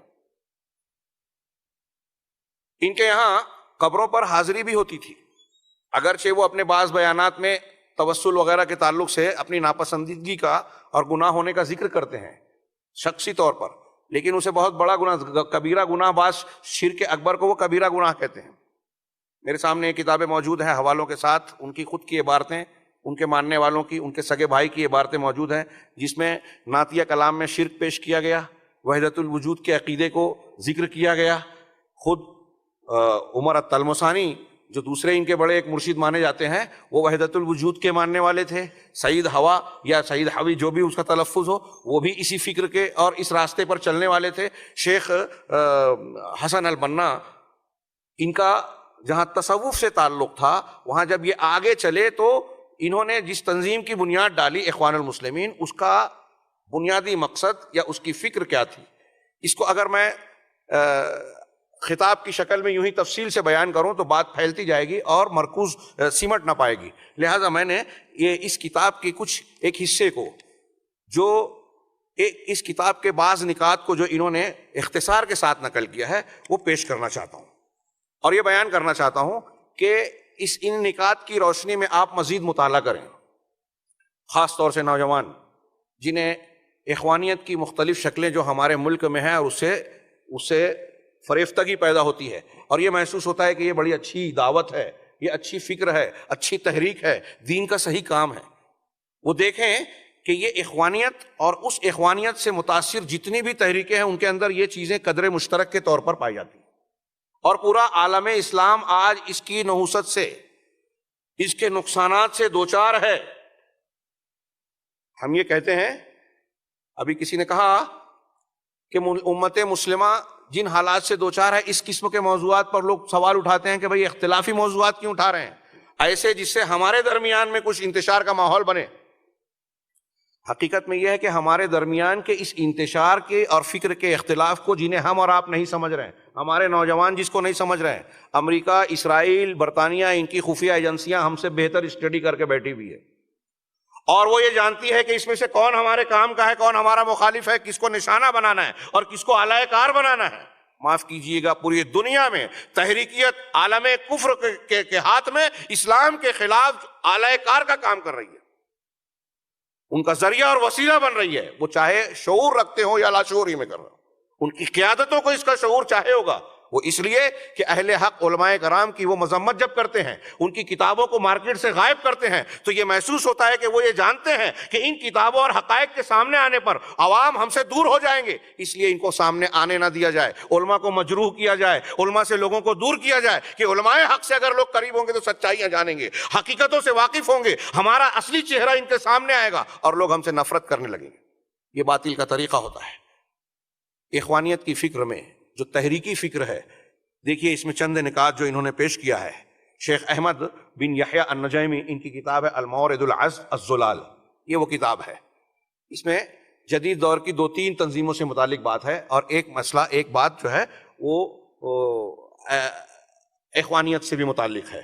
یہ دوسری کتاب ہے رسالۃ فی منتظم جماعت الاخوان المسلمین، اس میں عالم عرب کے، عالم اسلام کے بہت سارے علماء کرام، یعنی میں سمجھتا ہوں 25-30 کا نام کے ساتھ ہے، اور کئی لجنہ کے فتوے ہیں، جہاں پوچھا گیا کہ علماء اخوان المسلمین کے تعلق سے آپ کا کیا کہنا ہے، کیا یہ جماعت حق ہے، کیا یہ منہج قویم پر عمل کرتی ہے۔ تو اس کتاب کو ابھی کوئی صاحب مجھ سے اس کی کاپی لے کر چاہے اس کی تصویر لے لیں، تو انہوں نے دلائل کی روشنی میں تقریباً تمام علماء نے، تقریباً کیا جتنے بھی علماء کا نقل کیا گیا، اور اس میں انہوں نے کہا ہے کہ ہم نے سب کا اکٹھا نہیں کیا ہے، اہل حق بارزین علماء کرام کا یہ فتویٰ ہے کہ اخوانی جو ہیں وہ اہل سنت والجماعت کے طریقے سے انبیاء اور نبی کریم صلی اللہ علیہ وسلم کے منہج سے، صحابہ کے منہج سے ہٹے ہوئے ہیں۔ کسی عالم نے کہا، جیسے شیخ احمد شاکر رحمہ اللہ نے کہا کہ الاخوان المسلمون خوارج العصر، اخوان المسلمون اس زمانے کے خوارج ہیں۔ کسی نے کہا کہ اخوان المسلمین جو ہیں وہ باطنیہ کی ایک شکل ہے، یعنی وہ باطنی فرقے جو اپنے آپ کو مسلمان بنا کر مسلمانوں میں اپنے آپ کو زندہ رکھنا چاہتے تھے، لیکن باطنی طور پر وہ کفر کو اپنے دل میں چھپا کر اسلام اور مسلمانوں کو نقصان پہنچاتے تھے، اور پوری تاریخ اسلام میں ان لوگوں نے اسلام کے دشمنوں کا ساتھ دیا اور مسلمانوں کو ہر جگہ جہاں بھی موقع ملا نقصان پہنچایا، جانی، مالی، علمی جس قسم کا بھی نقصان پہنچا سکے نقصان پہنچایا. اور آج بھی یہ جو بشار اسد کا تذکرہ ہو رہا تھا، یہ اس کا فرقہ نصیری یہ باطنی فرقہ کہلاتا ہے، اور روافظ کی اور صوفیہ کی بہت سی شاخیں ہیں جو باطنیت کے نام سے مسلمانوں کے خلاف کام کر رہی. تو ان کے یہاں بھی سریت پائی جاتی ہے، شیعوں کی طرح تقیہ پایا جاتا ہے. اس لیے بعض علماء نے کہا کہ ان کے یہاں یہ چیز پائی جاتی ہے. بعض لوگوں نے کہا کہ ان کے ہاں تصوف کی عظیم ترین گمراہیاں، یہاں تک کہ شرک اکبر یعنی وحدت الوجود پایا جاتا ہے. بعض اہل علم نے ان کی تحریروں سے ثبوت دیا کہ ان کے یہاں رافضیت کا اختلاف کوئی مسئلہ نہیں ہے. شیخ حسن البنا نے یہاں تک کہا کہ سنی اور شیعوں کے درمیان اتحاد پیدا کرنا چاہیے، اور ان کی پوری جماعت، ہمارے یہاں کی بھی ایک جماعت جو شیخ مودودی کی طرف منسوب ہے، وہ اور ان سے متعلقہ جماعتیں اس کی کوشش کرتی رہے. اگر شیخ یوسف القرضاوی جو آج اخوانیوں کے سب سے بڑے امام کہلاتے ہیں، قطر میں بیٹھے ہوئے ہیں، وہ انہوں نے یہ ایک مرتبہ اعتراف کیا کہ میں نے بڑے غور و فکر کے بعد اور محنت مشقت کے بعد غور کیا تو اس نتیجے پر پہنچا کہ شیعوں اور سنیوں کے درمیان جو ہے اتحاد ممکن نہیں ہے. یہاں بہت بڑا جو ہے دونوں کے درمیان خلیج ہے. یہ بات اہل سنت والجماعت کے وہ لوگ جو حق کو جانتے ہیں، تاریخ اسلام کی سچائیوں کو جانتے ہیں، وہ اچھی طرح جانتے ہیں کہ شیعت اور سنیت کا ملاپ کبھی ہو ہی نہیں سکتا. اس لیے کہ یہاں صرف فروعی اختلاف نہیں ہے، جزوی اختلاف نہیں ہے، بلکہ بنیادی اصولی اختلاف ہے. اور شیعت اور رافضیت اور صوفیت کا وجود ہی اسلام کے خلاف، اسلام کو نقصان پہنچانے کے لیے آیا ہے. تاریخ اس بات کی گواہ ہے، اور پوری رافضی تاریخ بتاتی ہے. تو اس میں کچھ علماء نے یہ بھی بیان کیا کہ عقیدے میں بھی ان کے یہاں انحراف پایا جاتا ہے، جیسا کہ میں آنے والے ان نکات میں پیش کرنا چاہتا ہوں. کہ سب سے پہلا ملاحظہ جو انہوں نے پیش کیا کہ اخوانی اصول ضابطہ جو حق سے ہٹا ہوا ہے تحریکیوں کا، اس میں پہلی چیز ہے کہ التہاون فی توحید العبادہ، کہ توحید عبادت میں کوتاہی، اس پر توجہ نہ دینا، اور اسے اپنی دعوت، اپنی فکر، اپنی تحریک کی بنیاد نہ بنانا. شیخ حسن البنا، ان کے رفقا، ان کی پوری تحریکی جماعت اس دور سے لے کر آج تک، یہاں کی جو جماعتیں ان کی ہم فکر ہیں، ان کے اصول ضابطے دیکھ لیجئے. وہ حکومت میں توحید کی بات کرتے ہیں کہ قانون اللہ کا چلے گا. یہ ابھی میں آگے بیان کروں گا انشاءاللہ آگے کے نقطوں میں. لیکن توحید عبودیت کو، عبادت کو انہوں نے اہمیت نہیں دی، اور اس کو اپنی جماعت کا، اپنی دعوت کا، اپنی تحریک کا بنیادی قاعدہ نہیں بنایا جس پر وہ جس کی بنیاد پر وہ چلیں. یہ کوئی چھوٹی موٹی بات نہیں ہے. نوجوان اس پر غور کریں، میں جو بات کہنے جا رہا ہوں. باقی کی باتیں، یہ واقعات، یہ میرے نزدیک اتنی اہمیت کے حامل نہیں ہیں. اصل چیز ہے منہج، بنیاد، جس سے کسی کو پرکھا جاتا ہے. اور اگر کسی کا منہج صحیح نہیں ہے، یہ قاعدہ دماغ میں رچا بسا لیجیے، اپنے علماء سے پوچھیے، اس پر غور کیجیے جو میں کہنے جا رہا ہوں، کہ اگر کسی انسان کا، کسی جماعت کا، کسی گروہ کا منہج صحیح نہیں ہے، عقیدے میں خرابی ہے، اگر یہ دو چیزیں آپ نے پرکھ لی ہے، تو اس کی کسی بھی خوبی، چکنی چپڑی بات، اس کی بظاہر سامنے آنے والی کوئی بھی اچھائی سے آپ متاثر ہو کر اس کے پیچھے ہرگز نہ جائیں. جس کا منہج صحیح نہیں ہے، اس کے افکار، اس کے اعمال درست تو ہو ہی نہیں سکتے. اگر آپ اخبار میں رپورٹنگ کرتے ہیں، کسی واقعے پر تجزیہ کرنا چاہتے ہیں، یہ چیز ذہن و دماغ میں رہے گی تو آپ عموماً صحیح تجزیہ کریں گے. ہمارے یہاں ایک آدمی کھڑا ہو کر بیان دیتا ہے کہ امریکہ کے خلاف ہم ایسی کارروائیاں کریں گے. لوگ دھوکہ کھا جاتے ہیں کہ ایران یہ بیان دے رہا ہے، ایرانی صدر نے یہ بیان دیا. کافی دنوں پہلے جب یہ احمدی، کیا نام تھا، احمدی نژاد، ان کا پچھلا صدر ایران کا، ان کے وقت میں امریکہ نے وقت دیا تھا کہ ہم اتنے دنوں میں اگر انہوں نے اپنا نیوکلیئر پروگرام ترک نہیں کیا تو ہم حملہ کر دیں گے. تو ایک ہمارے شہر کے ایک بڑے صحافی تھے، یہ واقعات بیان کرنے کی گنجائش نہیں تھی لیکن آ گئی زبان پہ. انہوں نے مجھ سے کہا کہ اتنے دنوں میں تو حملہ ہونا ہی ہے. میں نے کہا کہ امریکہ کم سے کم ان حالات میں قطعی حملہ نہیں کرے گا ایران پر. تو ان کا ایسا کیوں کہہ رہے ہیں آپ؟ میں نے کہا میں منہج کی بنیاد پر کہہ رہا ہوں. کہا نہیں آپ لوگ، انہوں نے یہ طریقہ اختیار کیا جیسے عام طور سے دوسری اس میدان کے لوگ جو ہیں علماء کرام کو، اب ہمیں تو چھوٹا عالم تھا، سمجھتے ہیں کہ یہ کم جانتے ہیں، حالات پہ نگاہ نہیں ہوتی. ایسا نہیں کہہ پائیں گے، ایسا یہ اپنے طور پر کہہ رہے ہیں، مسلکی بنیاد پر، مذہبی بنیاد پر. انہوں نے بڑے وثوق سے کہا. میں نے کہا ٹھیک ہے، چند دنوں کا فرق باقی ہے، آپ دیکھ لیجئے گا۔ کہا آپ کس بنیاد پر یہ کہہ رہے ہیں؟ میں نے کہا اس لیے کہہ رہا ہوں کہ یہ نورا کشتی ہے، دکھاوے کی لڑائیاں ہیں ان کی، یہ اندر سے ایک دوسرے کے مفادات کے ساتھ کام کر رہے ہیں، ہر جگہ شانہ بشانہ ہے۔ اہل سنت ان کا ٹارگٹ ہے، سعودی عرب ان کا پہلا نشانہ ہے، اسلامی دعوت ان کا نشانہ ہے، اور عالم کفر یہ اچھی طرح سے جانتا ہے کہ اس معاملے میں کون کیسا ہے، ہمارے لیے کون خطرہ ہے، کون ہمارے لیے مفید ہے۔ اور پوری تاریخ میں رافضی ہمیشہ یہود و نصارہ اور دشمنان دین کے ساتھ ساتھ چلا ہے، آج بھی چل رہا ہے۔ شام کے محاذ پر دیکھیے، عراق میں دیکھیے، ہندوستان میں دیکھیے، جہاں دیکھیے آپ کو وہ سانہ بشانہ نظر آئیں گے۔ تاریخی واقعات کو تفصیلی بیان کرنے کا موقع نہیں ہے، اور ویسا ہی ہوا، آج تک حملہ نہیں ہوا۔ بیان بازی کر کے یہ دھوکہ دیتے ہیں، میڈیا اس کو ہائی لائٹ کرتا ہے۔ ابھی ہمارے پاس کیسی کیسی خبریں آتی ہیں، سعودی عرب میں فلم تھیٹر کی جو ہے وہ اجازت مل گئی۔ کہاں ملی بھائی؟ اس کی تفصیلات کیا ہیں؟ علماء کرام بیچ میں کھڑے ہوئے ہیں، آپ معلومات لیجئے تفصیلی سعودی کے ذرائع سے۔ یہ ضرور وہاں ایک اقتراح اور تجویز آئی ہے، اور حکومت اس پر غور کر رہی ہے کہ ایسی فلمیں جس میں تعلیم ہو، بچوں کی تفریح کی چیزیں، بچوں کی چیزیں ہوں، وہ اس کو بتانے والی تھیٹریں بنائی جائے۔ لیکن اس پر بھی ہے وہاں کے علماء کرام کو اعتراض ہے، جب اس لیے آج تک وہ چیز پاس نہیں ہو سکی۔ آپ کہتے ہیں کہ ایران میں اسلامی سزا نافذ ہو گئی۔ ہم نے بہت سارے جماعت اسلامی کے دوستوں سے، ان کی جو پیدا کی ہوئی تنظیمیں تھیں، اولاد ایک نافرمان ہو گئی، ایک فرما بردار ہے، سوال کیا کیا آپ جو نافرمان ہو گئی وہ ان کو مرتد کہتی ہے؟ کیونکہ شیخ مودودی رحمہ اللہ کا فتویٰ تھا کہ ووٹ دینا شرک ہے، اور آج جماعت اسلامی نے اس سیاسی پارٹی بنا لی۔ جو شرک تھا آج شرک نہیں رہا، ایسا ہو سکتا ہے کیا؟ حالات کے تحت شرک جو ہے وہ تبدیل ہو سکتا ہے کہ پہلے یہ شرک تھا اب شرک نہیں ہے؟ خیر، تو ہم یہ سوال کرتے تھے کہ آپ ایران کی تعریف کیوں کرتے ہیں؟ کہتے تھے وہاں اسلامی حدود کا نفاذ ہوا۔ اس میں بھی ایک تاریخ ہے، میں کیا کیا بیان کروں۔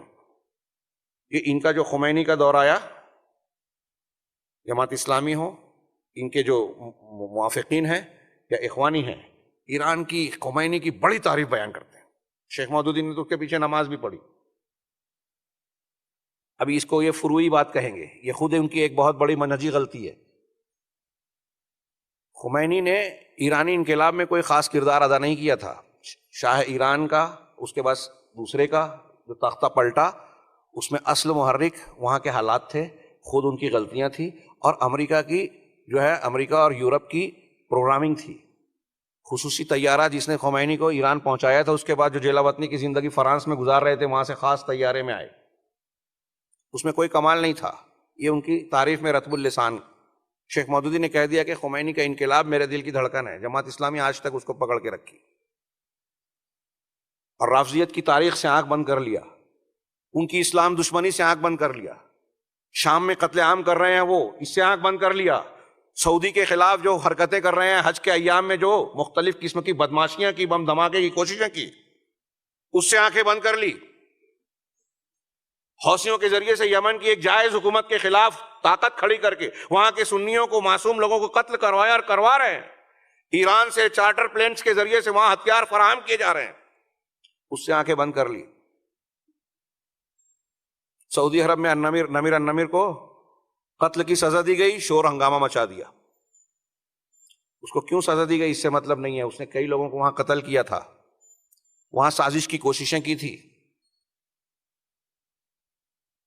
سعودی عرب کے ایسی خبریں جو غیر مصدقہ بھی ہوتی ہے، اس پر یہ طوفان برپا کر دیتے ہیں، لیکن ایران کے حوثیوں کی طرف سے حرم پر راکٹ مارا جاتا ہے، میزائل مارا جاتا ہے، میڈیا میں خاموشی ہے، یہاں کوئی احتجاج نہیں ہو رہا ہے۔ احواز خطہ ہے سنی عربوں کا، جو ایران کے قبضے میں 1924 سے ہے، دھوکے سے اس نے اپنے قبضے میں لیا، اور اس وقت سے آج تک لاکھوں سنیوں کو وہاں جو ہے قیدی اور بندی بنا کر رکھا ہے۔ اس علاقے میں ایران نے ابو بکر اور عمر اپنے بچوں کا نام رکھنے سے منع کر رکھا ہے، عربی زبان کو پڑھانے سے منع کر رکھا ہے۔ کوئی آدمی، کوئی سنی اپنی بیٹی کا نام عائشہ نہیں رکھ سکتا، یہ میڈیا میں نہیں آئے گا۔ ہمارے اخوانی، جماعت اسلامی، اور یہ کہیں گے پروپیگنڈا ہے۔ کہ غلط بات ہے. آج نیٹ کا زمانہ ہے, آپ سچائیاں معلوم کیجئے. جو پروپیگنڈا ہوتا ہے آپ اس کو پھیلاتے ہیں, اور جو سچی خبریں اس کو پروپیگنڈا کہہ کے رد کرتے ہیں. تو میں پہلی بات عرض کر رہا تھا, بات پھیل رہی ہے کہ ان کے یہاں پہلی بنیاد یہ نظر آئے گی کہ توحید کو, توحید الوہیت کو یہ بنیاد اپنی نہیں بناتے. کیا مطلب یہ کہنے کا؟ سب سے بڑی بات ہے میرے نزدیک, سب سے بنیادی اہم بات ہے. اگر اس ایک چیز کو سمجھ لیں تو لمبی کوئی دوسری تقریر کا کوئی دوسرا نقطہ میں بیان نہ کروں. ہمارے نوجوان جو اس قسم کی تحریکوں سے متاثر ہو رہے ہیں, اس ایک بات کو سمجھ لیں تو کافی ہے آپ کے لیے. لیکن افسوس کہ مجھے نہیں لگتا کہ میں سمجھا پاؤں گا اور لوگ سمجھ پائیں گے. سمجھانے کے لیے صرف ایک بات کہوں, قرآن حدیث اٹھائیے, علماء سلف و خلف کی کتابیں پڑھیے, تو آپ کو یہ نظر آئے گا کہ اللہ تبارک و تعالیٰ نے جتنے انبیاء کو بھیجا, سب کی دعوت کا آغاز, دعوت کا خلاصہ, دعوت کی انتہا توحید عبادت تھی. وَلَقَدْ بَعَثْنَا فِي كُلِّ أُمَّةٍ رَسُولًا أَنِ اعْبُدُوا اللَّهَ وَاجْتَنِبُوا الطَّاغُوتَ. یہ قرآن کا ارشاد ہے کہ ہم نے ہر امت میں ایک رسول مبعوث کیا, بھیجا. سب کی رسالت کیا تھی؟ رسول بھیجا یعنی پیغامبر, پیغام دے کر بھیجا. تو ان کا پیغام کیا تھا؟ ان اعبدوا اللہ واجتنبوا, کہ عبادت صرف اللہ کی کرو اور طاغوت سے بچو. صرف اللہ کی عبادت ہو اور طاغوت سے بچا جائے. نوح علیہ السلام نے, آپ نے بارہا سنا ہوگا, 950 سال دعوت دی, اور توحید اور آخرت کی تعلیم سے, رسالت کے ثبوتوں سے آگے ان کا درس سبق بڑھا ہی نہیں. کیونکہ ان کی قوم کے اکثر لوگ, بہت انگلیوں پر گنے چنے لوگ جو ہیں اسلام قبول کیا انہوں نے. باقی امت نے توحید کو قبول نہیں کیا. جب توحید قبول نہیں کیا تو سبق آگے نہیں بڑھا. نبی کریم صلی اللہ علیہ وسلم مکہ کی زندگی میں 13 سال تک توحید اور عقیدے کی بنیادیں بتاتے رہے. نماز کے احکامات اور دوسرے تمام فرائض اور حقوق کے سب مدینہ میں آئے. مکہ والوں نے جب تک اس کو مانا نہیں, اسی کی دعوت دیتے رہے. اللہ کے رسول صلی اللہ علیہ وسلم, بخاری مسلم کی روایت ہے, حضرت معاذ بن جبل کو جب یمن بنا کر, گورنر بنا کر, داعی بنا کر بھیجنے لگے تو کیا تلقین کی, نصیحت فرمائی. کہا انک تاتی قوم من اہل الکتاب, تم اہل کتاب کی ایک قوم کے پاس جا رہے ہو. فَلْيَكُنْ أَوَّلَ مَا تَدْعُو إِلَيْهِمْ شَهَادَةُ أَن لَا إِلَٰهَ إِلَّا اللَّهُ. تو تمہاری دعوت کا سب سے پہلا جز, پہلی دعوت جو تم ان کو جس چیز کی طرف دعوت دو گے, وہ پہلا سبق یہ ہونا چاہیے کہ اللہ کے سوا کوئی معبود برحق نہیں ہے اور محمد اللہ کے رسول ہے صلی اللہ علیہ وسلم. پہلی دعوت کون کہہ رہا ہے؟ یہ نبی کریم صلی اللہ علیہ وسلم فرما رہے ہیں. لیکن آپ اخوان المسلمین اور ان کی ہم فکر تحریکوں کے اصول کو اٹھا کر دیکھیے, اغراض و مقاصد کو اٹھا کر دیکھیے, تو اس میں آپ کو توحید عبادت کو یہ مقام نہیں ملے گا جو انبیاء کرام علیہم الصلاۃ والسلام کی, تمام انبیاء کی دعوت کا مشترکہ متفقہ اصول تھا, پہلا اصول. اور اگر یہ کچھ کہتے بھی ہیں توحید اور شرک سے متعلق, تو ان کا معاملہ جزئی ہوتا ہے کہ حکومت میں توحید چلے گی اور عام زندگی میں آپ رافضی ہو چلے گا, صوفی ہو چلے گا, وحدت الوجود کو مان رہے ہو چلے گا. ارے فاتحہ کرو کہ نہ کرو ایک ہو جاؤ, میلاد پڑھو کہ نہ پڑھو ایک ہو جاؤ, شرک کرو کہ نہ کرو ایک ہو جاؤ. یہ آخری جملہ میں نے کہا ہے, یہ وہ نہیں کہیں گے. ایسی ہی ایک مجلس میں ہمارے جماعت اسلامی کے ادارے میں میں نے پڑھایا, وہاں درس ہوا, ایک ذمہ دار نے یہی بات کہی, اتحاد و اتفاق پر درس ہوا. کسی صاحب نے سوال کیا بعد میں کیسے اتحاد ہوگا, تو انہوں نے کہا کہ یہ فروعی مسائل اس میں کیوں پڑھتے ہیں, فاتحہ کر سکتے کہ نہیں کر سکتے, میلاد پڑھ سکتے کہ نہیں پڑھ سکتے, اور اس طرح کی باتیں کہی. تو میں نے ان سے سوال کیا کہ کیا یہ آپ کے نزدیک فروعی مسئلہ ہے؟ کافی رد و قدح کے بعد میں نے کہا شیخ آپ یہ کہہ رہے ہیں کہ شرک کرو کہ نہ کرو ایک ہو جاؤ. کہا ہم نے یہ کب کہا؟ کہ یہی تو کہہ رہے ہیں ہم. میلاد, فاتحہ, نیاز اور دوسری بہت ساری چیزیں, قبر پرستی کی یہ باتیں جن کو آپ فروعی مسئلہ کہہ رہے ہو, کیا وہ فروعی ہے؟ کسی ایک نبی کی دعوت بتائیں گے آپ جس نے شرک کو برداشت کیا ہو؟ شرک اکبر چھوڑیے, شرک اصغر کو برداشت کیا ہو. صحابی نے اگر کہہ دیا رسول اللہ صلی اللہ علیہ وسلم کے سامنے ماشاء اللہ و شئت, جو اللہ چاہے اور آپ چاہیں, تو کہا اجعلتنی للہ ندًا, کہ تو نے مجھے اللہ کے برابر بنا دیا. قل ماشاء اللہ وحدہ, یہ کہو کہ جو اللہ اکیلا چاہے. کیا کسی نبی نے ان اقیموا الدین ولا تتفرقوا فیہ, یہ سورہ شورى کی جو آیت آپ نے پیش کی, تحریکیت کی بنیادی آیت بیان کرتے اس کو, کہ سب انبیاء کی طرف ہم نے وحی کی, ابراہیم کا, نوح کا, عیسیٰ کا اور تمام رسولوں کا یہ پیغام تھا, سب کی طرف یہ وحی کی کہ ان اقیموا الدین کو اقامت کرو, قائم کرو, اور اس میں فرقہ فرقہ نہ بن جاؤ. تو دین کو قائم کرنا. میں نے سوال کیا کہ کون سا دین قائم کیا جائے؟ وہ دین جس میں شرک ہو، وہ دین جس میں صحابہ کو گالی دی جائے، وہ دین جس میں قرآن کو محرف مانا جائے، وہ دین جو تمام حکام مسلمانوں کو کافر اور جاہلی بتائے. اخوان فکر تو یہی کہتی ہے. ایک طرف کہتے ہیں سب ایک ہو جاؤ، اور دوسری طرف سید قطب صاحب یہ کہتے ہیں، شیخ علی الاشماوی کہتے ہیں کہ ہماری فکر کو جو نہیں مانتا وہ مسلمان ہی نہیں ہے. فی ظلال القرآن کا مطالعہ کیجئے. وہ تمام مسلمانوں کو آج کے جاہلی مسلمان کہتے ہیں، حکام مسلمین کو پورے کے پورے کافر کہتے ہیں. ابھی وہ بات آگے آئے گی.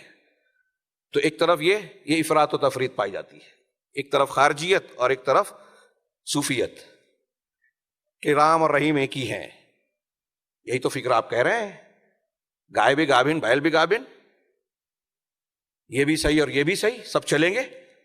تو ان کے یہاں توحید کو وہ مقام حاصل نہیں ہے جو قرآن و سنت نے انبیاء کے منہج میں مقرر کی ہے. اگر توحید الوہیت نہیں ہے، نوجوانوں سن لیجئے، اگر توحید الوہیت نہیں ہے تو آپ کتنی بھی محنت کر لیں، قرآن و حدیث کی تعلیمات اس سلسلے میں صاف ہے بالکل. اللہ تبارک و تعالیٰ نے، یہ انتہا ہے جب نبی پاک صلی اللہ علیہ وسلم کو خطاب کر کے قرآن مجید میں کہہ دیا کہ ہم نے آپ سے پہلے بھی وحی کی اور آپ کی طرف بھی وحی کی ہے. کیا؟ لَإِنْ أَشْرَكْتَ لَيَحْبَطَنَّ عَمَلُكَ. اگر آپ بھی شرک کریں گے تو آپ کے سارے عمل برباد. اب آپ توحید الوہیت پر محنت نہ کریں، شرک کو برقرار رکھیں، اور اس کے بعد آپ جان کی قربانی دیں، جہاد کی بات کریں، اور فلاں شہادت حق کی بات کریں، ساری باتیں کر لیں. توحید الوہیت نہیں ہے تو جب بنیاد ہی صحیح نہیں ہے تو عمارت کہاں سے کھڑی ہوگی؟ لا الہ الا اللہ ہی ٹوٹ گیا اگر شرک اکبر ہے تو انہوں نے، ان کے اصول میں یہ بنیاد نہیں ہے. سب سے پہلی چیز. دوسری چیز، دوسرا ملاحظہ جو انہوں نے پیش کیا شیخ نے، اقرار المشاہد والاضرحہ وعدم محاولت ازالتها والقیام بحرب علیہا وعلی مرتادیہا. اس کا مطلب یہ ہے کہ قبروں، مزاروں، مشاہد کو برقرار رکھنا. وہاں جو خرافات ہو رہا ہے، وہاں جو لوگ آمد و رفت کر کے کتاب و سنت کے خلاف شرکیات اور کفریات اور بدعات کا ارتکاب کر رہے ہیں، اس پر خاموشی اختیار کرنا. آپ غور کیجئے، اس منہج کے ماننے والے وہ اخوانیت کے نام والے ہوں یا ان کی فکر کے تحریکی ہوں، یہ چیز آپ کو مشترک نظر آئے گی. ارے ہم اختلافی مسئلے میں نہیں پڑھتے، یہ بھی اختلافی ہے. اگر اس اختلافی مسئلے میں نہیں پڑھتے، لوگوں نے تو توحید کو بھی اختلافی بنا دیا. ان کے عمر تلمسانی اور بعض لوگوں کی، کسی عالم کی، بڑی عالم کی عبارت میں ہے کہ ہم گودا دیکھتے ہیں، قشور میں نہیں پڑھتے، چھلکوں میں نہیں پڑھتے. لہٰذا یہ لوگ چھلکوں کو چھلکا بول کر دین کی بہت ساری باتوں کو جو ہے غیر اہم قرار دیتے ہیں. داڑھی میں کیا رکھا ہے، لباس میں کیا رکھا ہے، برقع بہت ضروری ہے کیا؟ ابھی شیخ یوسف القرضاوی صاحب نے جو ہے اور لڑکیوں کو اور لڑکوں کو الجزائر میں جا کے تقریر کی ان کے خلاف. ابھی اسی مہینے کا بیان آیا ہے وہاں کے عالم کا کہ یہ شیعت سے ہماری زمین سرزمین پاک ہے. وہاں علماء نے مخالفت کی کہ کالج میں جا کے کہ میری بچی بھی یورپ میں پڑھتی ہے، کوئی حرج نہیں ہے، تعلیم حاصل کرنا چاہیے، عورتوں کو آزادی دینی چاہیے. شرک اور کفر کی بات کیا ہے؟ یہاں تک یہ صاحب یہ کہتے ہیں، حسن البنا صاحب کہتے ہیں کہ ہمارا اور یہودیوں کا اختلاف، غور سے سنیے گا، سعودی عرب پر الزام لگایا جاتا ہے، ہمارا اور یہودیوں کا اختلاف قرآن کے مطابق دینی اختلاف نہیں ہے، اقتصادی ہے. یہ حسن البنا کی کتاب میں ثبوت کے ساتھ تحریریں موجود ہے. دینی اختلاف نہیں ہے. قرآن کہتا ہے وَلَن تَرْضَىٰ عَنْكَ الْيَهُودُ وَلَا النَّصَارَىٰ حَتَّىٰ تَتَّبِعَ مِلَّتَهُمْ. یہود اور نصارہ آپ سے اس وقت تک خوش نہیں ہو سکتے جب تک آپ ان کی ملت کی، ان کے طریقے کی پیروی نہ کریں، اپنا دین چھوڑ کر ان کا دین نہ اختیار کریں. آپ جب تک مسلمان رہیں گے ان کی مخالفت جاری رہے گی. اور آپ کہہ رہے ہیں دینی اختلاف نہیں ہے، تو ساز باز کون رکھتا ہے؟ شیخ احمد شاکر اور دوسرے علماء نے کہا، مصر کے عالم ہیں یہ، وہ کہتے ہیں کہ یہ بات ثابت ہو چکی ہے کہ اخوان المسلمین نے دعوت کے پورے کاز کو، عمل کو، جو قرآن و حدیث کی روشنی میں طریقہ کار ہے، اس کو پلٹ دیا. اور ان کی دعوتی کاموں میں، ان کی تحریک میں کمیونسٹ اور یہودیوں کا بہت بڑا پیسہ خرچ ہوتا ہے. یہیں پر ذکر کر دوں، اشارہ کر دوں، بھول جاؤں گا شاید. یہ جو ابھی حسنی مبارک کے خلاف تحریر چوک میں مظاہرے ہوئے اہل مصر کی جانب سے، اس میں سر فہرست اخوانی تھے. اس کی اصل، اس کے پیچھے کس نے اس کی قیادت کی آپ جانتے ہیں؟ اوائل عباس غنیم نام کا آدمی نے، یہ مصر میں یہودی ایجنسی جو گوگل ہے جو انٹرنیٹ کی، اس کے ایک خاص آدمی کا خاص ایجنٹ تھا، گوگل کا نمائندہ تھا، اور اس گوگل کے اپنے قائد سے وہ ہدایات لے رہا تھا اور یہ ان کی قیادت کر رہا تھا۔ اسلامی حکومت قائم کرنے کے لیے یہودیوں کا سہارا، میں نے کئی مرتبہ شاید یہاں بھی اس سے پہلے خطاب میں کہا، حیدرآباد میں کہا، یہ تحریکی اسلامی حکومت اور خلافت کی بات کرتے ہیں، لیکن کس طریقے سے قائم کرنے کی بات کرتے ہیں؟ نبی کے طریقے سے نہیں، صحابہ کے طریقے سے نہیں، امریکہ، برطانیہ اور یورپ کے بنائے ہوئے ووٹنگ کے طریقے سے، اس طریقے سے زندہ باد مرد آباد احتجاجات، مظاہرات، ہنگاموں، شور و غوغا، دھرنا، ان طریقوں سے جو شریعت اسلامیہ کے دائرے میں علماء سلف و خلف کی نظر میں، علماء امت کی نظر میں حرام کام ہے، شریعت کے خلاف ہے، جس میں نقصانات ہیں، جمہوری طریقے سے اسلامی حکومت لانا چاہتے ہیں۔ مصر میں حکومت آئی اس طریقے سے، اسی طریقے سے چلی گئی۔ یہ سلفیوں، سعودیوں اور اہل حدیثوں کو جو ہے متہم قرار دیتے ہیں مرسی کی حکومت کو جانے پر کہ النور اس کی ذمہ دار ہے۔ جی نہیں صاحب، خیر وہ ایک الگ بحث ہے، دور تک جا رہا ہوں میں۔ یہاں دوسری بات جو ہے کہ شیخ حسن البنا اور ان کے جو رفقا ہیں یا دوسرے جو لوگ ہیں ان کے ہم فکر ہیں، ان لوگوں کی کوششیں دعوت و تبلیغ میں آپ یہ نہیں دیکھیں گے کہ قبروں کی پرستش کو روکنے کی کوشش کرتے ہوں، بت پرستی، قبروں پر جو عرس اور میلاد اور اس قسم کی خرافات ہوتی ہیں جو کتاب و سنت کے خلاف ہیں، جو چیز قوم نوح کے درمیان کفار مکہ کے یہاں جو شرک تھا وہ اس امت میں ان قبروں کے نام سے بہت سارے لوگ کر رہے ہیں، اس پر یہ خاموشی اختیار کر رہے ہیں۔ اور حیرت انگیز بات یہ ہے کہ شیخ حسن البنا، سیدہ زینب کی مصر میں جو قبر ہے اس پر جو سالانہ عرس اور میلہ لگتا تھا اس میں شریک ہوتے تھے اور اس میں تقریر کرتے تھے، اور پوری تقریر میں کبھی بھی انہوں نے قبر پر جو خرافات کی جاتی ہے، وہاں جو نظر و نیاز مانی جاتی تھی، وہاں چڑھاوے چڑھائے جاتے تھے، وہاں سجدے اور مختلف قسم کی عبادتیں کی جاتی تھی، اس کے خلاف ایک جملہ بھی نہیں کہا۔ ثبوت موجود ہے ان کے بھائیوں کا بھی، وہ خود بیان کرتے ہیں کہ اپنے مقام دمنہور میں شہر میں جب تھے تو فجر کی نماز پڑھ کر وہ 20 کلومیٹر دور فاصلے پر فلاں فلاں شیخ کی قبر پر جایا کرتے تھے، اور کبھی کبھی دن بھر وہاں گزارتے تھے۔ قبر کی زیارت موت کے یاد کے لیے، ان کو دعا کرنے کے لیے جائز ہے، لیکن 20 کلومیٹر کا فاصلہ سفر کرنا منع ہے۔ 20 کلومیٹر کا فاصلہ طے کر کے آپ قبر پر جا رہے ہیں، اور پھر وہاں بہت ساری خرافات ہو رہی ہیں، اور آپ اس کو لوگوں میں بیان کر رہے ہیں۔ ایک عام آدمی، عام مسلمان سنے گا تو یہی سمجھے گا کہ چونکہ فلاں اس صاحب قبر کی قبر پر لوگ ان کی تعظیم کے لیے جاتے ہیں، ان سے برکت حاصل کرنے کے لیے جاتے ہیں، یا تو ان سے دعا مانگے، یہ حرام ہے، شرک ہے، یا ان کو وہاں اللہ کی عبادت کرنے کو زیادہ بہتر اور مستحب عمل سمجھیں، یہ بدعت اور گناہ کبیرہ ہے۔ یہ دونوں صورتیں شیخ کے عمل سے اور ان کے اقوال سے کیا اس کی تائید نہیں ہو رہی ہے؟ ان کے علاوہ دوسرے عمر تلمسانی اور دوسرے لوگوں نے بھی مختلف قبروں کی تعظیم بیان کی کہ فلاں قبر کا بڑا اچھا مقام ہے، فلاں بزرگ ایسے تھے، شیخ بدوی ایسے تھے، ہمارے رفاعی، عمر تلمسانی رفاعی سلسلہ تصوف سے وابستہ تھے، وہ اس کے بزرگان کی خوب تعریف کرتے ہیں، ان کی قبروں کی تعریف کرتے ہیں، اس کو توڑنے کی بات نہیں کرتے۔ نبی کریم صلی اللہ علیہ وسلم نے، حضرت علی کہتے ہیں کہ ایک صاحب کو، کیا ابو الحیاج کو کہا، صحیح مسلم میں ہے کہ کیا میں تم کو اس کام کے لیے نہ بھیجوں جس پر اللہ کے رسول صلی اللہ علیہ وسلم نے مجھے مبعوث کیا تھا؟ الا ابعثک علی ما بعثنی رسول اللہ صلی اللہ علیہ وسلم، مجھے اس کام کے لیے اللہ کے رسول نے بھیجا تھا کہ میں کوئی بھی قبر جو پختہ دیکھوں اس کو توڑ دوں، اونچی دیکھوں توڑ دوں، اور کوئی بھی بت دیکھوں تو اس کے نقش و نگار کو، اس کے نقوش کو مٹا دوں۔ اللہ کے نبی صلی اللہ علیہ وسلم پختہ قبروں کو توڑوا رہے ہیں، اور یہ اخوانی فکر اور ان کی مرشدین، ان کے ذمہ داران، یہ اس کو قائم رکھتی ہے۔ شیخ حسن البنا کہتے ہیں کہ میں 1 ربیع الاول سے 12 ربیع الاول تک ہر روز نبی کریم صلی اللہ علیہ وسلم کے نام پر نکلنے والی محفلوں اور جلوسوں میں شریک ہوتا ہوں، اس میں عقیدت کے ساتھ شرکت کرتا ہوں۔ کیا یہ سنت کا عمل ہے؟ آپ کہیں گے کہ تو ان کی شخصیت ہے۔ اگر کسی فکر کی، قائد کی شخصیت کا جو زاویہ فکر ہوتا ہے، جو موقف اور منہج ہوتا ہے، اس کا اثر ماننے والوں میں آنا ہی ہے۔ اور یہ حسن البنا کی شخصیت تو وہ ہے، ابھی اس نکات میں آگے ہے اور ان کتابوں میں تفصیل سے ہے، کہ جس کو ان کے ماننے والوں نے یہاں تک کہہ دیا کہ صحابہ کرام سے بھی زیادہ افضل کام کیا انہوں نے دعوت کا، نعوذ باللہ من ذالک۔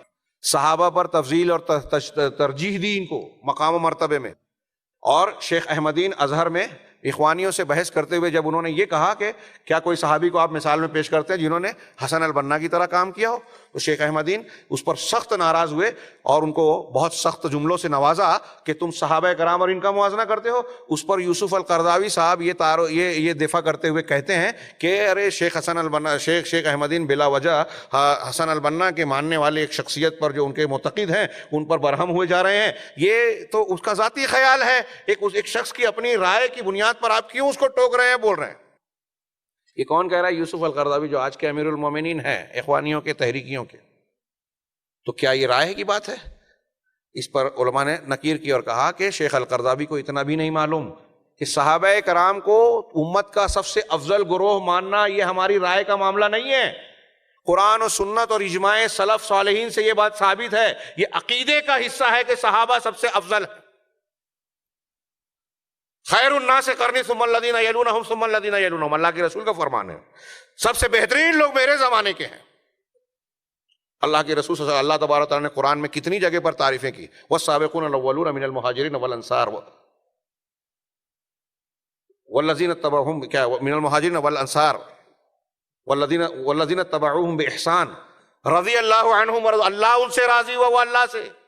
یہ اللہ اور رسول اللہ صلی اللہ علیہ وسلم کی تعدیل ہے صحابہ کے حق میں کہ یہ قابل قبول ہے، ان کا ایمان صحیح ہے۔ قرآن نے کہا فَإِنْ آمَنُوا بِمِثْلِ مَا آمَنْتُمْ بِهِ فَقَدِ اهْتَدَوْا، اگر دنیا کے لوگ ویسے ایمان لائیں جیسے صحابہ کرام لائے تھے تو ہدایت یاب ہو گئے۔ یہ اللہ کی طرف سے اعلان ہے کہ صحابہ کا ایمان اللہ کے نزدیک ہدایت ہے، ہدایت پر تھے صحابہ، اور صرف ہدایت پر ہی نہیں تھے، لوگوں کے لیے نمونہ بھی ہے۔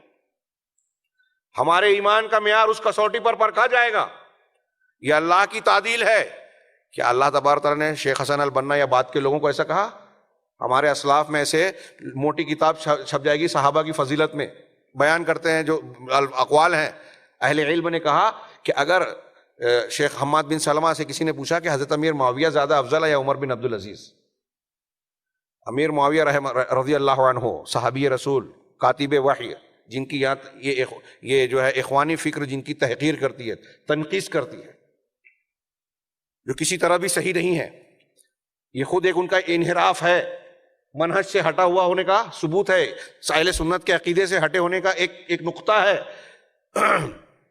تو شیخ امام حماد بن سلمہ رحمہ اللہ سے جب یہ پوچھا گیا کہ امیر معاویہ زیادہ افضل ہیں یا عمر بن عبدالعزیز، تو انہوں نے کیا جامع جواب دیا ایک جملے میں، انہوں نے کہا کہ صحابۃ اصحاب رسول اللہ صلی اللہ علیہ وسلم لا یقاس بہم احد، کہ رسول اللہ صلی اللہ علیہ وسلم کے صحابہ سے کسی کا بھی موازنہ کیا ہی نہیں جا سکتا۔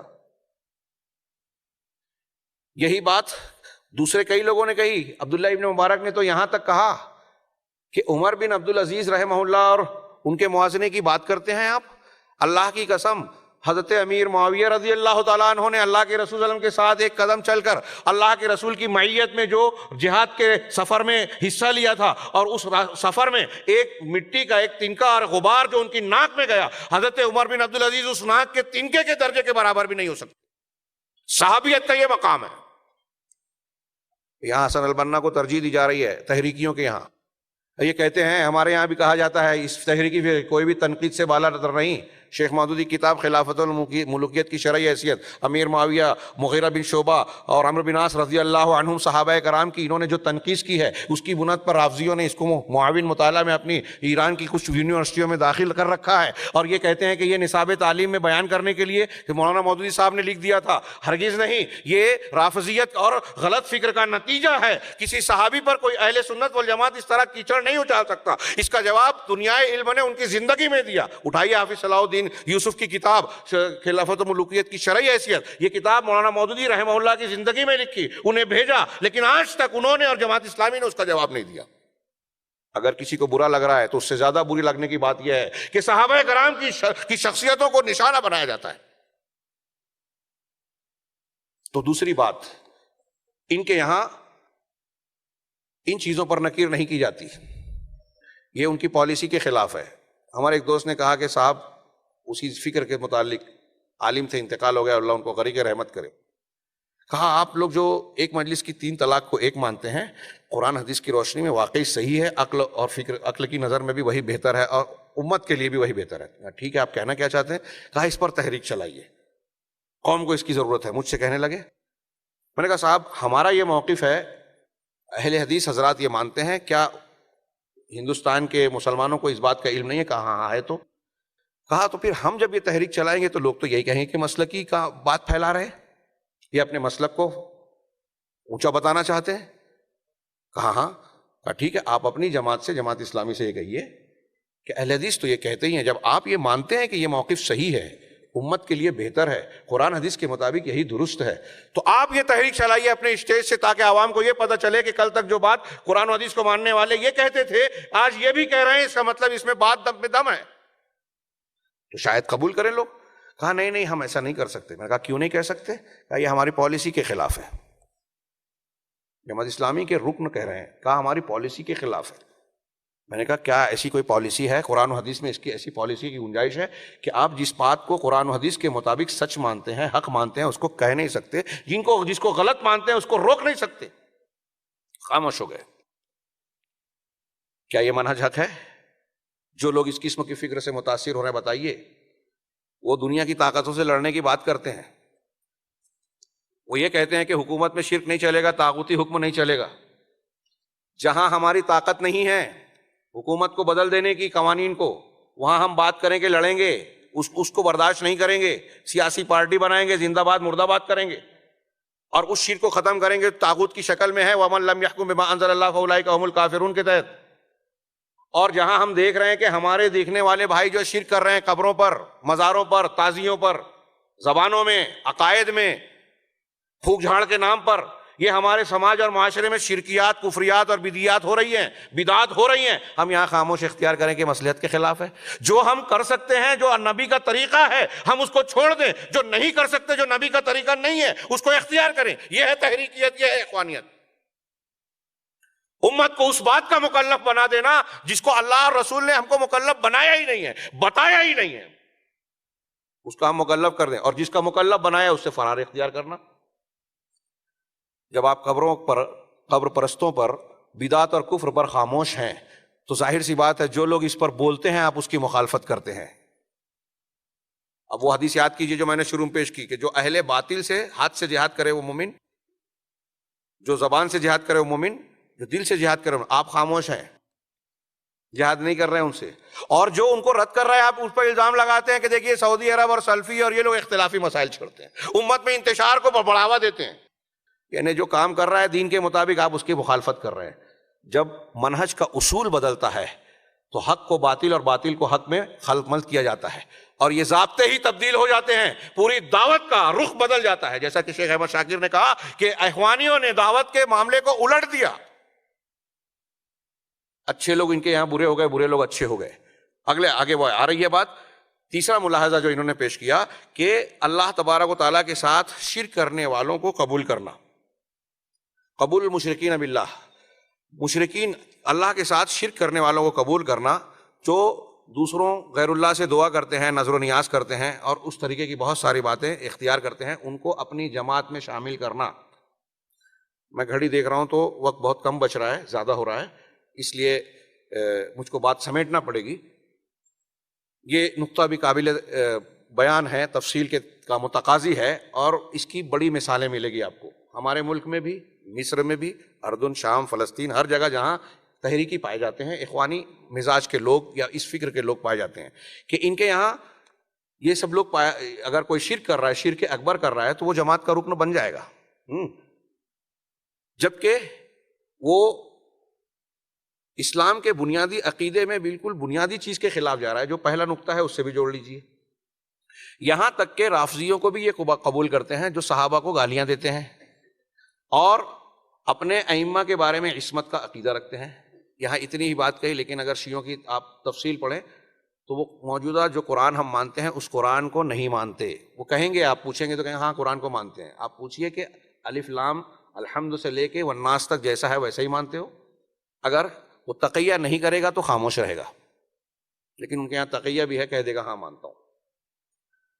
شیعہ کتابوں میں ان کی امہات الکتب میں جو بنیادی کتابیں ہیں 1 2 5 7 100 200 نہیں 5000 روایتیں ایسی ہیں جو کہتی ہیں کہ قرآن میں ہر قسم کی تحریف ہوئی ہے. لفظی بھی، معنوی بھی، تقدیم بھی، تاخیر بھی، اور الفاظ کا اضافہ بھی، حذف و اضافہ، ہر قسم کی تحریف۔ اس لیے اہل علم نے کہا کہ اگر کوئی کہتا ہے کہ میں شیعہ ہوں، جس کو ہم رافضی کہتے ہیں، اور وہ یہ کہے کہ میں قرآن کو ایسے ہی مانتا ہوں جیسے ہے، تو وہ شیعہ نہیں ہے۔ اگر شیعہ ہے تو اس کو قرآن کو محرف ماننا ہوگا۔ ابوبکر صدیق، عمر فاروق، حضرت عائشہ ام المومنین، اور ان لوگوں کو وہ گالیاں دینا اور کفر کافر کہنا، جو ابو بکر عمر کو کافر کہتے ہیں وہ ہم کو اور آپ کو، ابھی آئے تھے ایرانی صدر ہندوستان میں دعوت دیا کہ اتحاد کی دعوت دے رہے ہیں، ہمارے یہاں لوگ ہاتھوں ہاتھ لیتے ہیں تحریکی۔ سلمان صاحب جنہوں نے شروع میں ابو بکر البغدادی کی تعریف کی تھی داعش کی، بعد میں جو ہے وہ سلفیوں کے، سعودی کے خلاف ہو گئے، اور یہ کہتے ہیں کہ داعش ان کی ساتھی ہے اور داعش کے خلاف بات کرنے لگے۔ اور ابھی انہوں نے کیا کچھ بیان کیا؟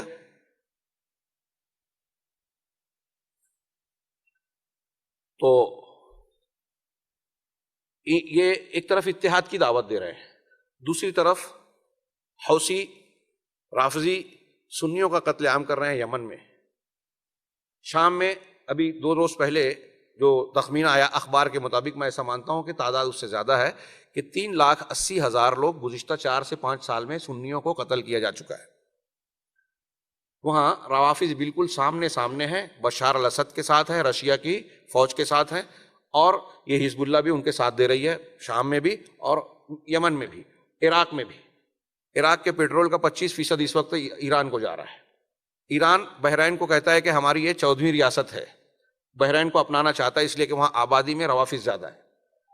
فلسطین کی مدد اگر ایران کر رہا ہے، سن لیجئے، تو وہ فلسطین کے لیے نہیں، جب تک وہاں سنی لوگوں کی تحریک چلتی رہی وہ خاموش تھے۔ حماس نے ایران کی طرف، جو اخوانیوں سے فکر سے متعلق ہے، حماس اس کی مدد کرتا ہے، اس میں ایران کا مقصد یہ ہے کہ ان کے ذریعے سے فلسطین میں اپنا اثر رسوخ بڑھایا جائے، سعودی اور سنی ملکوں کا گھٹایا جائے، اور یہود و نصارہ کے پروگرام کو نافذ کرنے میں وہاں پروگرام کو آگے بڑھایا جائے۔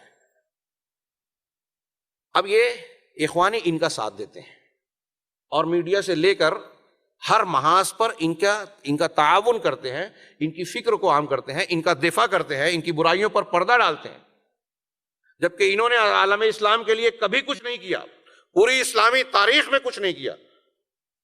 حضرت عثمان غنی رضی اللہ تعالیٰ عنہ کی شہادت، حضرت علی کی شہادت سے لے کر عمر فاروق کی شہادت سے لے کر آج تک سقوط بغداد، جس میں 9 لاکھ 10 لاکھ مسلمانوں کو تہہ تیگ کیا گیا، ہر جگہ روافض کا ہاتھ ملے گا۔ حضرت عمر کے زمانے میں باقاعدہ یہ لوگ نہیں تھے، لیکن ایرانی فکر تھی، وہ فکر اندر پنپ رہی تھی، سبائی ٹولہ بن رہا تھا، تشکیل پا رہا تھا، ہر جگہ نظر آئیں گے، آج بھی قتل عام میں ہر جگہ نظر آئیں گے۔ ہندوستان میں ہمارے خلاف سازشوں میں ابھی یہ وسیم رضوی کا جو بیان آ رہا ہے، کون ہے یہ؟ اس میں یہ بھی ہے، ان کے اخوانیوں کی فکر میں یہ حصہ بھی ہے کہ ہم میں سے ایک آدمی بم دھماکہ کرے، دوسرا اس کی برائی بیان کرے۔ ایک طرف ان کی ہم اندر سے چال چلیں۔ طارق سویدان بحرین میں ایرانی وفد جب وہاں لائبریری کا دورہ کرنے گیا تو اس نے کہا کہ تم صحابہ کرام کو برا کہتے ہو، ہمیں پتہ ہے، لیکن ہمارے سامنے مت بولا کرو، پیٹھ پیچھے بولو، کوئی حرج نہیں۔ یہ اخوانی لیڈر ہے بحرین کا، طارق سویدان۔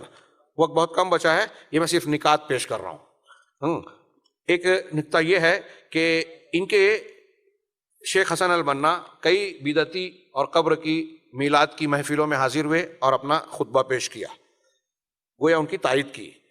دوسرا کہ عقیدے کے سلسلے میں شرک الوہیت اور اس کے اثرات جو ہیں، اس میں تساہل جو ان کے یہاں پایا جاتا ہے، ان کے اثرات ان کے متبعین میں بھی ہے، بلکہ ان کے جو بڑے بڑے قائدین گزرے ہیں ان کے منہج میں بھی یہ چیز پائی جاتی ہے، جیسے مصطفیٰ سبائی، سعید حوا، عمر التلمسانی اور ان جیسے لوگوں میں۔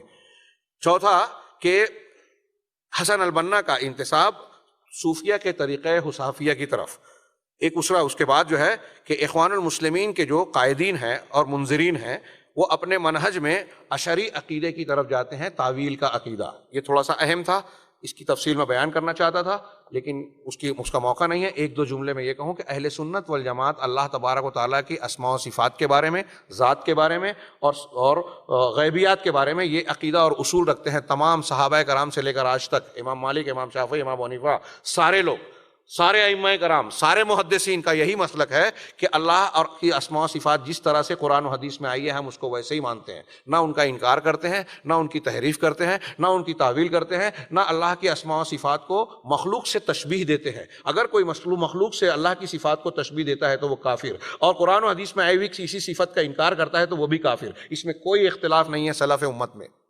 لیکن ہمارے یہاں جو فقہی مذہب پایا جاتا ہے وہ لوگ بھی کہتے ہیں کہ عقیدے میں ہم اشعری ماتریدی ہیں، اور یہ ہمارے جو اخوان المسلمین کے بڑے بڑے لوگ ہیں ان کا بھی یہی ماننا ہے کہ عقیدے کے سلسلے میں صحیح موقف ہے تعویل کا اشعری اور ماتریدی کا۔ حسن البنا، عمر طلمسانی، یہ لوگ کہتے ہیں، ان کے اقوال ہیں کتاب میں مذکور ہیں، یہ لوگ کہتے ہیں کہ عقیدے کے سلسلے میں امت کے امام ابو الحسن اشعری ہیں اور ابو منصور ماتریدی۔ ابو الحسن اشعری اپنے اشعری عقیدے سے خود توبہ کر کے اہل سنت والجماعت کا عقیدہ اختیار کر چکے تھے، لیکن یہ اسے انہیں امام مان کر تو اس تعویلی فکر کو مانتے ہیں۔ مثال کے طور پہ قرآن میں آیت ہے وَالسَّمَاوَاتُ مَطْوِيَّاتٌ بِيَمِينِهِ کہ سارے آسمان جو ہے قیامت کے دن اللہ کے دائنے ہاتھ میں لپٹے ہوئے ہوں گے، تو اہل سنت والجماعت کا عقیدہ یہی ہے کہ اللہ کا ہاتھ کہاں ہے تو ہم ہاتھ مانتے ہیں، کیسا ہے یہ نہیں جانتے، کسی مخلوق کے مشابہ نہیں ہے، ہاتھ کہاں ہے ہاتھ مانتے ہیں، اس کی کوئی تشبیہ نہیں دیتے، اس کی کوئی تفصیل اور تعویل نہیں کرتے۔ تو لیکن عمر طلمسانی کہتے ہیں کہ یہاں ہاتھ سے مراد اللہ تبارک و تعالیٰ کی طاقت ہے، کہ اس طاقت کی بنیاد پر اللہ تبارک و تعالیٰ آسمانوں کو جو ہے سمیٹ دے گا، اس کی قدرت اور طاقت ہے، اس سے مراد ہاتھ نہیں ہے۔ یہ میں نے ایک مثال دی، ایسی کئی مثالیں ہیں جس سے یہ پتہ چلتا ہے کہ عقیدے میں یہ اہل سنت والجماعت کے طریقے سے ہٹے ہوئے ہیں۔ نوجوان اس کو نوٹ کریں کہ منہج سے جو ہٹا ہوا ہوگا، عقیدے میں جو ہٹا ہوا ہوگا، وہ بعد میں دوسرے امور میں صحیح نہیں ہو سکتا۔ اس کے بعد جو ہے ایک نقطہ کہ ان کے یہاں اخوانی منہج میں ولا اور برا کا ضعف، کمزور ہونا، اس تعلق سے یہ پوری تفصیل بیان کی جا سکتی ہے۔ ولا اور برا یعنی دوستی اور دشمنی، قرآن و حدیث کی روشنی میں یہ عقیدے کا ایک مسئلہ ہے، اور آپ کو اہل سنت والجماعت کی عقیدے کی کتابوں میں یہ مسئلہ ملے گا کہ کس سے رشتہ جوڑنا ہے، کس سے کاٹنا ہے۔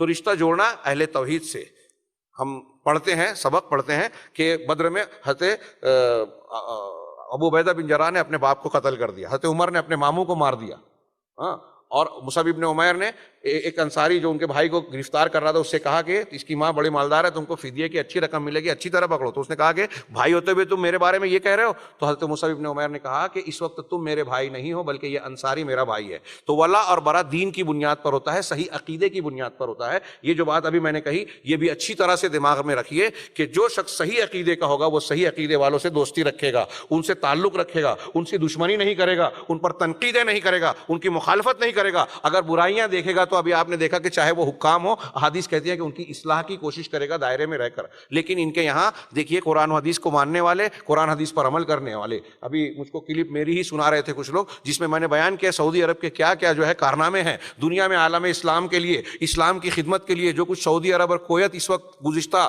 کئی دہائیوں سے کرتے آئے ہیں۔ ان میں سے کوئی ایران ہو یا اس کے ہم فکر جو افکار اور حکومتیں قائم ہوئی ہو یا موجودہ ترکی ہو، اس کا عشر عشیر بھی انہوں نے نہیں کیا۔ ہر ملک میں قرآن کا ترجمہ کر کے اس کو بھیجا، مبلغین کو بھیجا۔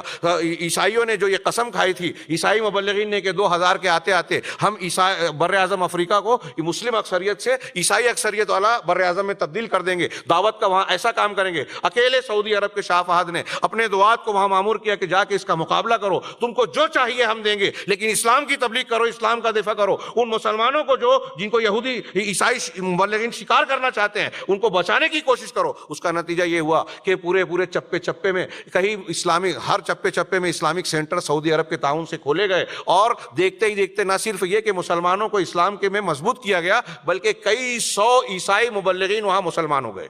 یہ کس کی کوششیں تھی؟ یہ سعودی عرب کی کوششیں تھی جس نے ویٹیکن سٹی میں اسلامک سینٹر بنایا۔ یورپ میں آج جو اسلام پھیل رہا ہے تو یہ ان لوگوں کی وجہ سے نہیں جو تحریکی ہیں، جو مسلمانوں کے خلاف دوسروں کے اعلی کار بنتے ہیں، بلکہ سعودی عرب اور کویت نے جو وہاں جو مبلغین مقرر کیے، وہاں کے لوگوں کو اپنے جامعات میں داخلہ دے کر مسلمان عالم بنا کر یورپ کے حلقوں میں بھیجا، دعوت و تبلیغ کے وسائل دیے، احمد دیداد ہوں، محمد علی قلعے ہوں، ڈاکٹر ذاکر نائک ہوں یا جو بھی ہو، دعوت و تبلیغ کے نام پر وہاں سے جو مدد ملتی رہی اس کی بنیاد پر یورپ میں اور دنیا کے خطے میں اسلام کی دعوت کا جو ڈنکا بج رہا ہے اس میں سب سے بڑا کردار سعودی عرب کا۔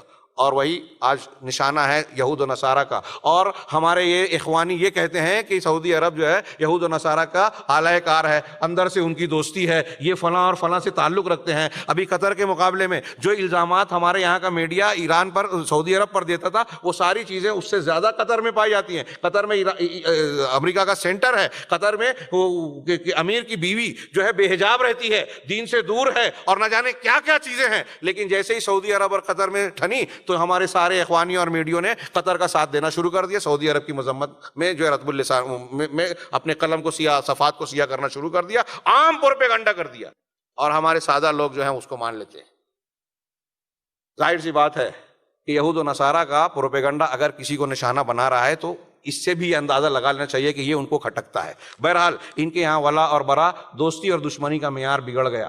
اب جو دین کے دشمن ہیں وہ ان کے دوست ہیں, جو دین کے دوست ہیں وہ ان کے دشمن ہیں. بتائیے آپ ایسی تحریکیت اور ایسے لوگوں سے وابستہ ہو کر اسلام کو فائدہ پہنچاؤ گے یا نقصان پہنچاؤ گے؟ اس کے بعد یہ ہے کہ موحد سلفیوں سے ان کی دشمنی اور بدعتیوں اور مشرکین سے ان کی ہمدردی, اور یہ سب سے بڑی دلیل ہے ان کے غلط ہونے پر اور ان کے منہج کے راہ حق سے اور صحیح راستے سے ہٹے ہونے پر. اس کی دلیلیں پوری تاریخ میں بہت ملتی ہے. افغانستان میں نورستان کے نام سے شیخ جمیل الرحمان ان کے متبعین کتاب و سنت کے نام پر ایک اندرونی حکومت قائم کی تھی اور زبردست کامیابی سے چل رہی تھی. اس کی مخالفت رشیا والوں کے مقابلے سے بڑھ کر وہاں کے یہ تحریکیوں نے کی, اور شیخ جمیل الرحمان اور ان کے مخالفین کے ساتھ جنگ کی, ان کی طاقت اور زور کو توڑنے میں پورا حصہ اور کردار نبھایا. اور یہ صرف افغانستان میں نہیں ہوا, دنیا کے مختلف خطوں اور حصوں میں ہوا. ہاں, یہ ایک چیز, یہ ایک نقطہ یہ ہے کہ یہ لوگ جو حکام ہیں ان کی غلطیوں کو ڈھونڈتے ہیں تاکہ ان کے خلاف لوگوں کو بھڑکائیں. خوارج کی پیروی کرتے ہوئے جن لوگوں نے حضرت عثمان غنی کے خلاف لوگوں کو بھڑکایا تھا,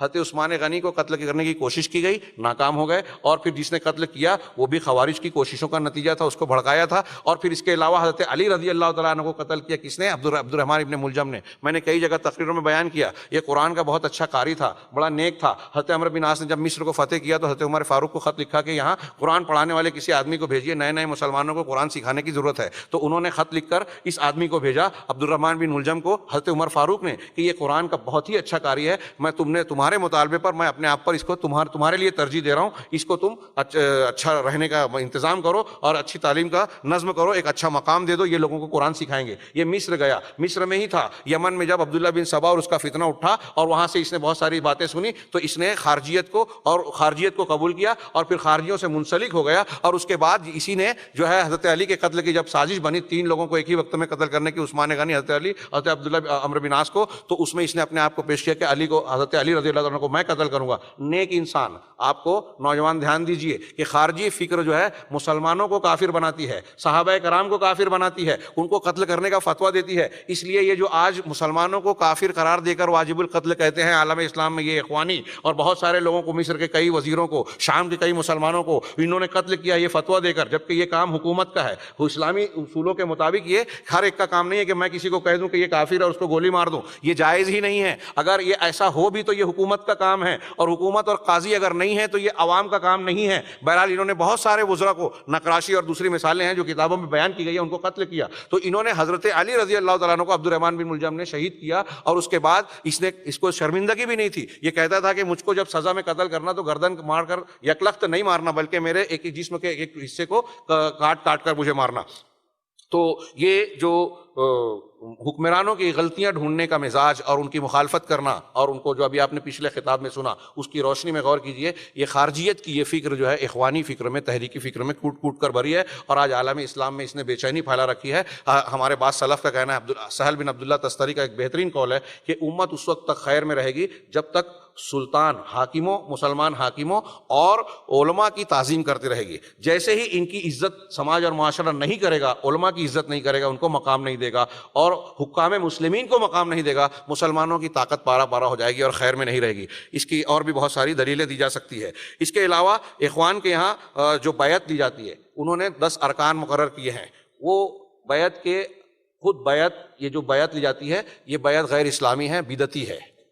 اسلام میں 2 بیعت ہیں, ایک اسلام قبول کرنے والی جو اللہ کے رسول صلی اللہ علیہ وسلم اور صحابہ کرام کے زمانے میں لی جاتی تھی, آج بھی لی جاتی ہے, کچھ لوگوں نے کہا وہ بھی ختم ہو گئی. اور دوسری بیعت ہے مسلم حاکم جو ہے اپنی حکومت کی سمع و طاعت کی بیعت لیتا ہے. اس کے علاوہ جو بیعتیں آج جاری ہیں صوفیوں کے یہاں یا یہ اخوانیوں کے یہاں, ہمارے یہاں جو لوگ فلاں جماعت کے رکن بنتے ہیں اور بیعت کرتے ہیں، یہ بیعت اہل علم کے نزدیک بدعت ہے۔ بلکہ علامہ ابن تیمیہ نے تو لکھا کہ اگر کوئی استاد اپنے شاگردوں سے بیعت لے رہا ہے پڑھنے کی یا کسی کام کی تو وہ بھی ناجائز اور حرام ہے، اسلامی تعلیمات کے مطابق غلط ہے۔ پھر اس بیعت کے جو ارکان ہیں وہ اسلامی جو بنیادیں ہیں اس سے ہٹ کر، اگرچہ وہ اچھی باتیں ہیں لیکن وہ اصولوں سے ہٹی ہوئی ہے، مطلب جو طریقہ بیعت ہے اس سے ہٹی ہوئی ہے۔ ایک نقطہ یہ ہے کہ حسن البنا نے 20 قاعدوں کو اپنی جماعت کے لیے راستہ بنایا، اور اسی 20 کو وہ لوگ اختیار کرتے ہیں، اس کو اپنے دین کا منہج اور اصول مانتے ہیں۔ اور جب کسی قائد کو آپ نے بہت اچھا مان لیا کہ اس کی بات ماننی ہے تو نتیجہ اس کا یہ نکلتا ہے کہ اسی کی بنیاد پر والا اور برا ہوتا ہے، دوستی اور دشمنی ہوتی ہے۔ اس کو جو ہے قرآن و حدیث کے اصولوں سے اللہ کے رسول صلی اللہ علیہ وسلم کی تعلیمات کے مقابلے میں زیادہ اہم سمجھا جانے لگتا ہے، اور اس کو ترجیح دی جانے لگتی ہے اللہ اور نبی کے متعلق میں۔ اور یہاں اس سلسلے میں جو غلو ان کے یہاں پایا جاتا ہے اس کی مثالیں دینے کا موقع نہیں ہے کہ اس کے نتیجے میں یہ صورت بنتی ہے کہ اتخذوا احبارہم ورہبانہم اربابا من دون اللہ والی شکل بنتی ہے کہ اپنے علماء کو، اپنے قائدین کو اللہ کو چھوڑ کر رب بنا لیتے ہیں۔ اور اس کے نتیجے میں ایک بہت اہم نقطہ ہے جو اس میں نہیں بیان کیا گیا، وہ میں بیان کر رہا ہوں، وہ یہ کہ ان کے یہاں حدیثوں کی تخفیف پائی جاتی ہے۔ اگر کوئی بخاری مسلم پڑھ رہا ہے، کہتا ہے کیا ان چیزوں میں پڑھے ہوئے ہو، کیا حیض و نفاس کے مسائل پڑھ رہے ہو، کیا ان فروعی مسائل میں پڑھے ہوئے ہو، چھوڑو ان چیزوں کو، آج دنیا کی چیزیں پڑھیے۔ جو قرآن و حدیث کو پڑھنے والے ہیں، مفسرین قرآن ہیں، ان کو کہتے ہیں کہ یہ علماء سطحیت پسند ہے،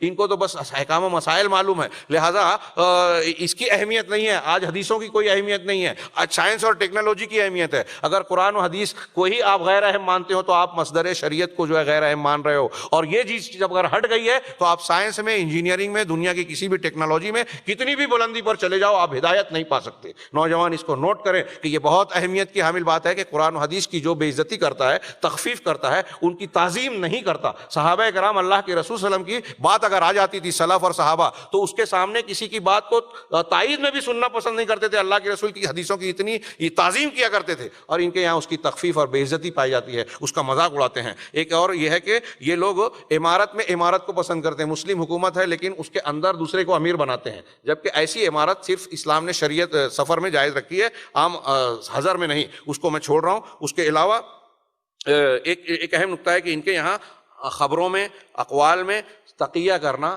یہ جائز ہے۔ اسی طریقے سے سریت اختیار کرتے ہیں، جیسا کہ میں نے شروع میں کہا کہ باطنی مذہب سے ان کے یہاں یہ مشابہت پائی جاتی ہے کہ یہ سریت اختیار کرتے ہیں۔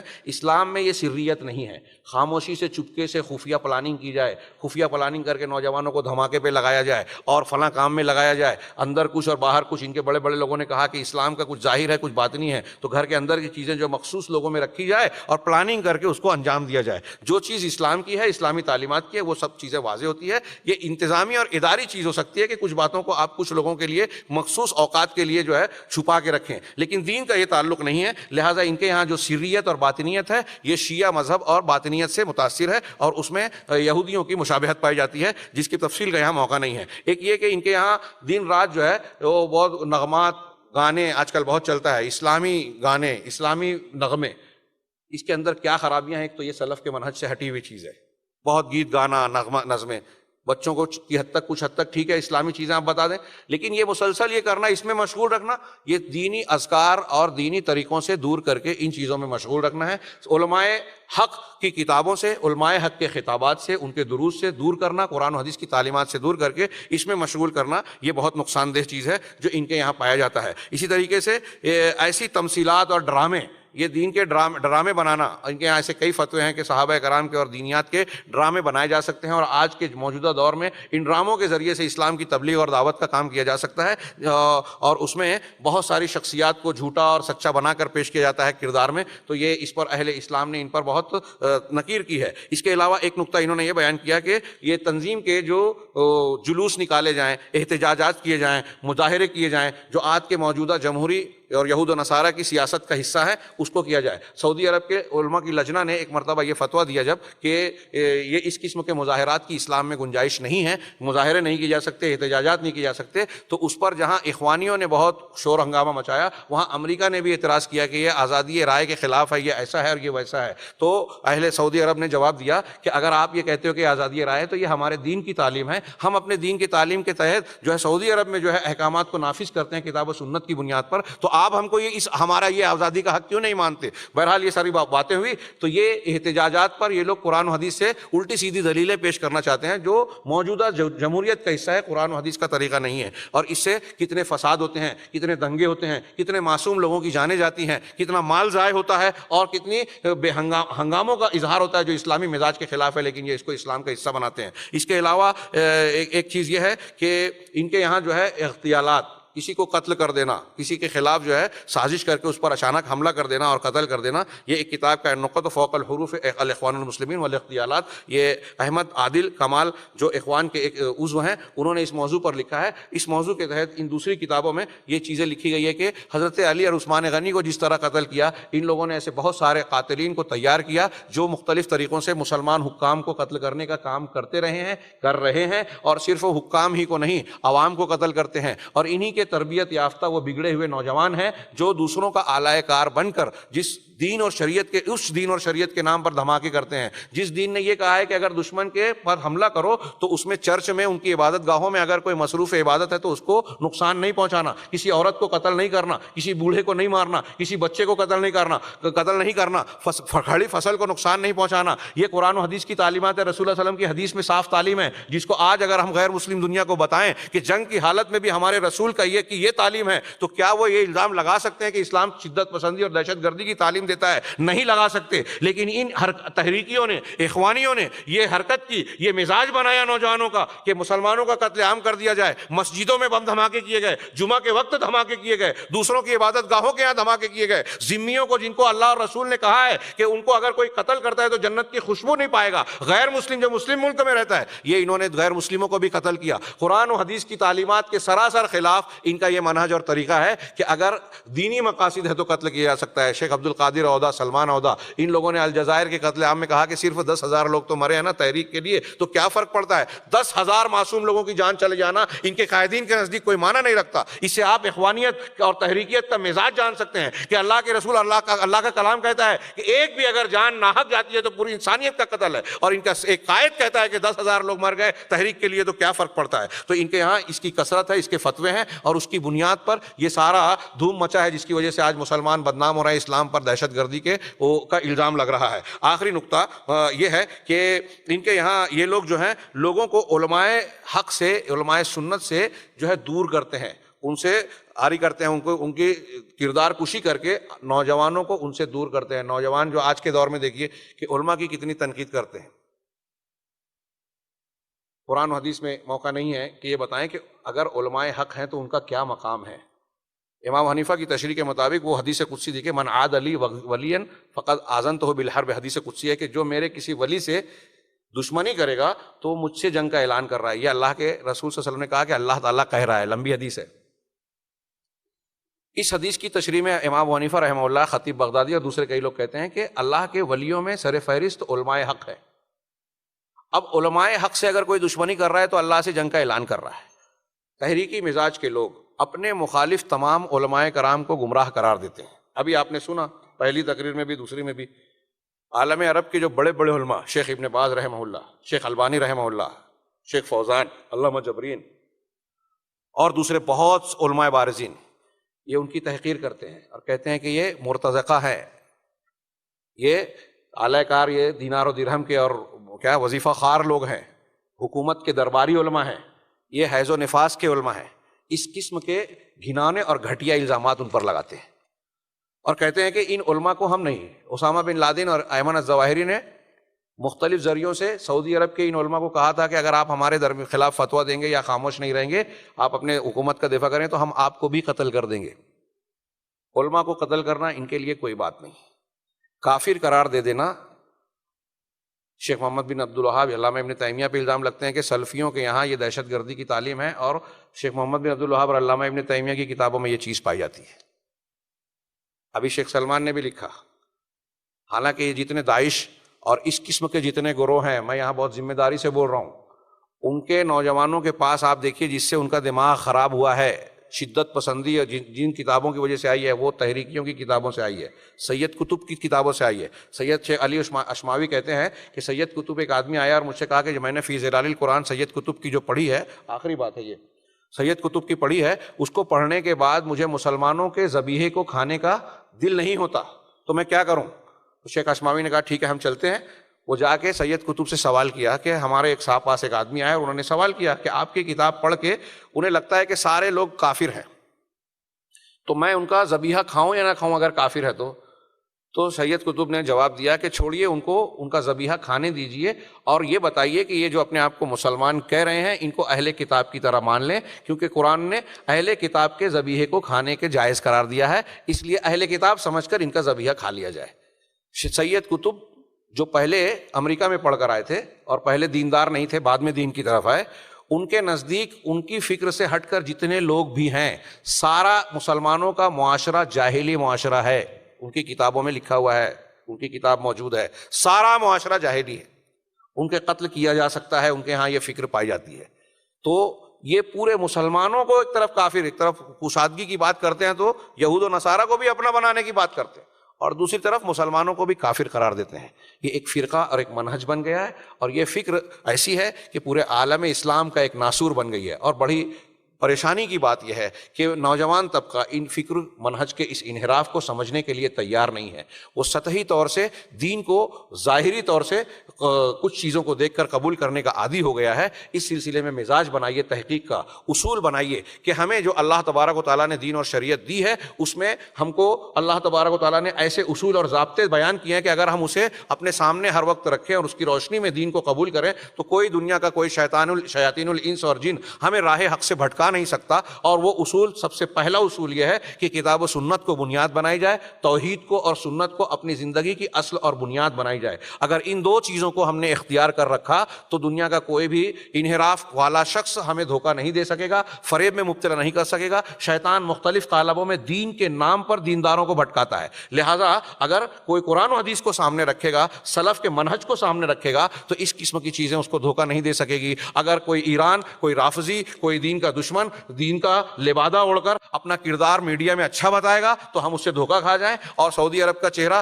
اہل حق کا چہرہ، نیک لوگوں کا چہرہ، منہج صحیح منہج کے لوگوں کا چہرہ، جسے کفار اور مشرکین کی دنیا اپنا اصل دشمن سمجھتی ہے، اگر ان کے چہرے کو کتاب و سنت کی روشنی میں دیکھے گا تو ان کی مخالفت نہیں کرے گا. یہ چند باتیں میں نے عرض کی، باتیں بہت ساری اور بھی باقی ہو سکتی ہیں، کچھ اہم باتیں جو چھوٹ گئی ہیں، لیکن میں سمجھتا ہوں کہ جتنی باتیں میں نے اصولی طور پر پیش کی ہیں اگر اس پر غور کیا جائے تو ہمارے نوجوانوں کو، ہم کو اور آپ کو صحیح منہج کو جاننے میں اور غلط مناہج کو پرکھنے میں دقت پیش نہیں آئے گی. اگر کسی کو اس میں ایسا لگا ہو کہ ہمارے اس خطاب میں کسی کی مخالفت مقصود تھی یا کسی کی دل آزاری ہوئی ہے یا طنز و تاریض ہے تو ہمیں معاف کیجیے، ہمارا یہ مقصد ہرگز نہیں تھا. آپ اس کو اس معاملے میں اس طرح لیجئے کہ جیسے انبیاء کرام علیہم الصلوۃ والسلام اور سلف کا یہ طریقہ تھا کہ غلط چیز کو بیان کر دو. امام مسلم نے، ان کی بات پر بات کو ختم کرتا ہوں، امام مسلم نے اپنے مقدمے میں لکھا کہ میں نے جو راویوں کے تعلق سے صحیح اور ضعیف اور جھوٹی اور کذاب کے حکم لگائے ہیں تو اس سلسلے میں قرآن و حدیث کی تعلیم جو دیکھی میں نے اپنے اساتذہ اور علماء سے پوچھا، سفیان ثوری سے پوچھا، امام مالک سے سوال کیا گیا، یہ انہوں نے نقل کی روایت کے ساتھ، امام مالک سے پوچھا گیا، امام سفیان ابن عیینہ سے پوچھا گیا کہ اگر ایک شخص میرے پاس آتا ہے اور وہ کہتا ہے کہ فلاں حدیث جو ہے وہ فلاں راوی سے ہے تو وہ راوی صحیح ہے یا نہیں، اور وہ راوی ثابت نہیں ہے، صحیح نہیں ہے، تو کیا میں اس سے یہ بات بیان کر دوں؟ تو اس نے کہا کہ اس سے تم ضرور بیان کر دو کہ وہ راوی ثابت نہیں ہے، ھذا لم یثبت، یہ کذاب ہے، یہ جھوٹا ہے. محدثین نے جو روات حدیث کو بیان کیا کہ یہ جھوٹا ہے، یہ ضعیف ہے، یہ حافظے میں کمزور ہے، اس کی حدیث نہیں لی جا سکتی، یہ وضاح ہے، تو یہ کیوں بیان کیا؟ ان شخصیتوں کی برائی بیان کرنے کے لیے نہیں، بلکہ امت کو بچانے کے لیے کہ ان کی روایت کو لے کر آپ دھوکہ نہ کھا جائیں، ان کی روایت کو ان کی روایت کو آپ دین نہ سمجھیں. ایسے ہی ہر عالم کا، ہر صاحب ایمان کا یہ حق ہے کہ جس فکر کو، جس منہج کو غلط جانتا ہے، سمجھتا ہے، اس کو لوگوں کے سامنے بیان کرے. اللہ تبارک و تعالیٰ سے دعا ہے کہ وہ حق بات بیان کرنے کی توفیق عطا فرمائے، حق کو قبول کرنے کی توفیق عطا فرمائے. آج کے تمام دنیا کے فتنوں سے، عذابوں سے ہمیں محفوظ رکھے اور برزخ اور آخرت کے ہر قسم کے عذاب سے محفوظ رکھے. اقول قولی ھذا واستغفر اللہ لی ولکم سائر المسلمین وصلی اللہ علی نبینا محمد. یا اللہ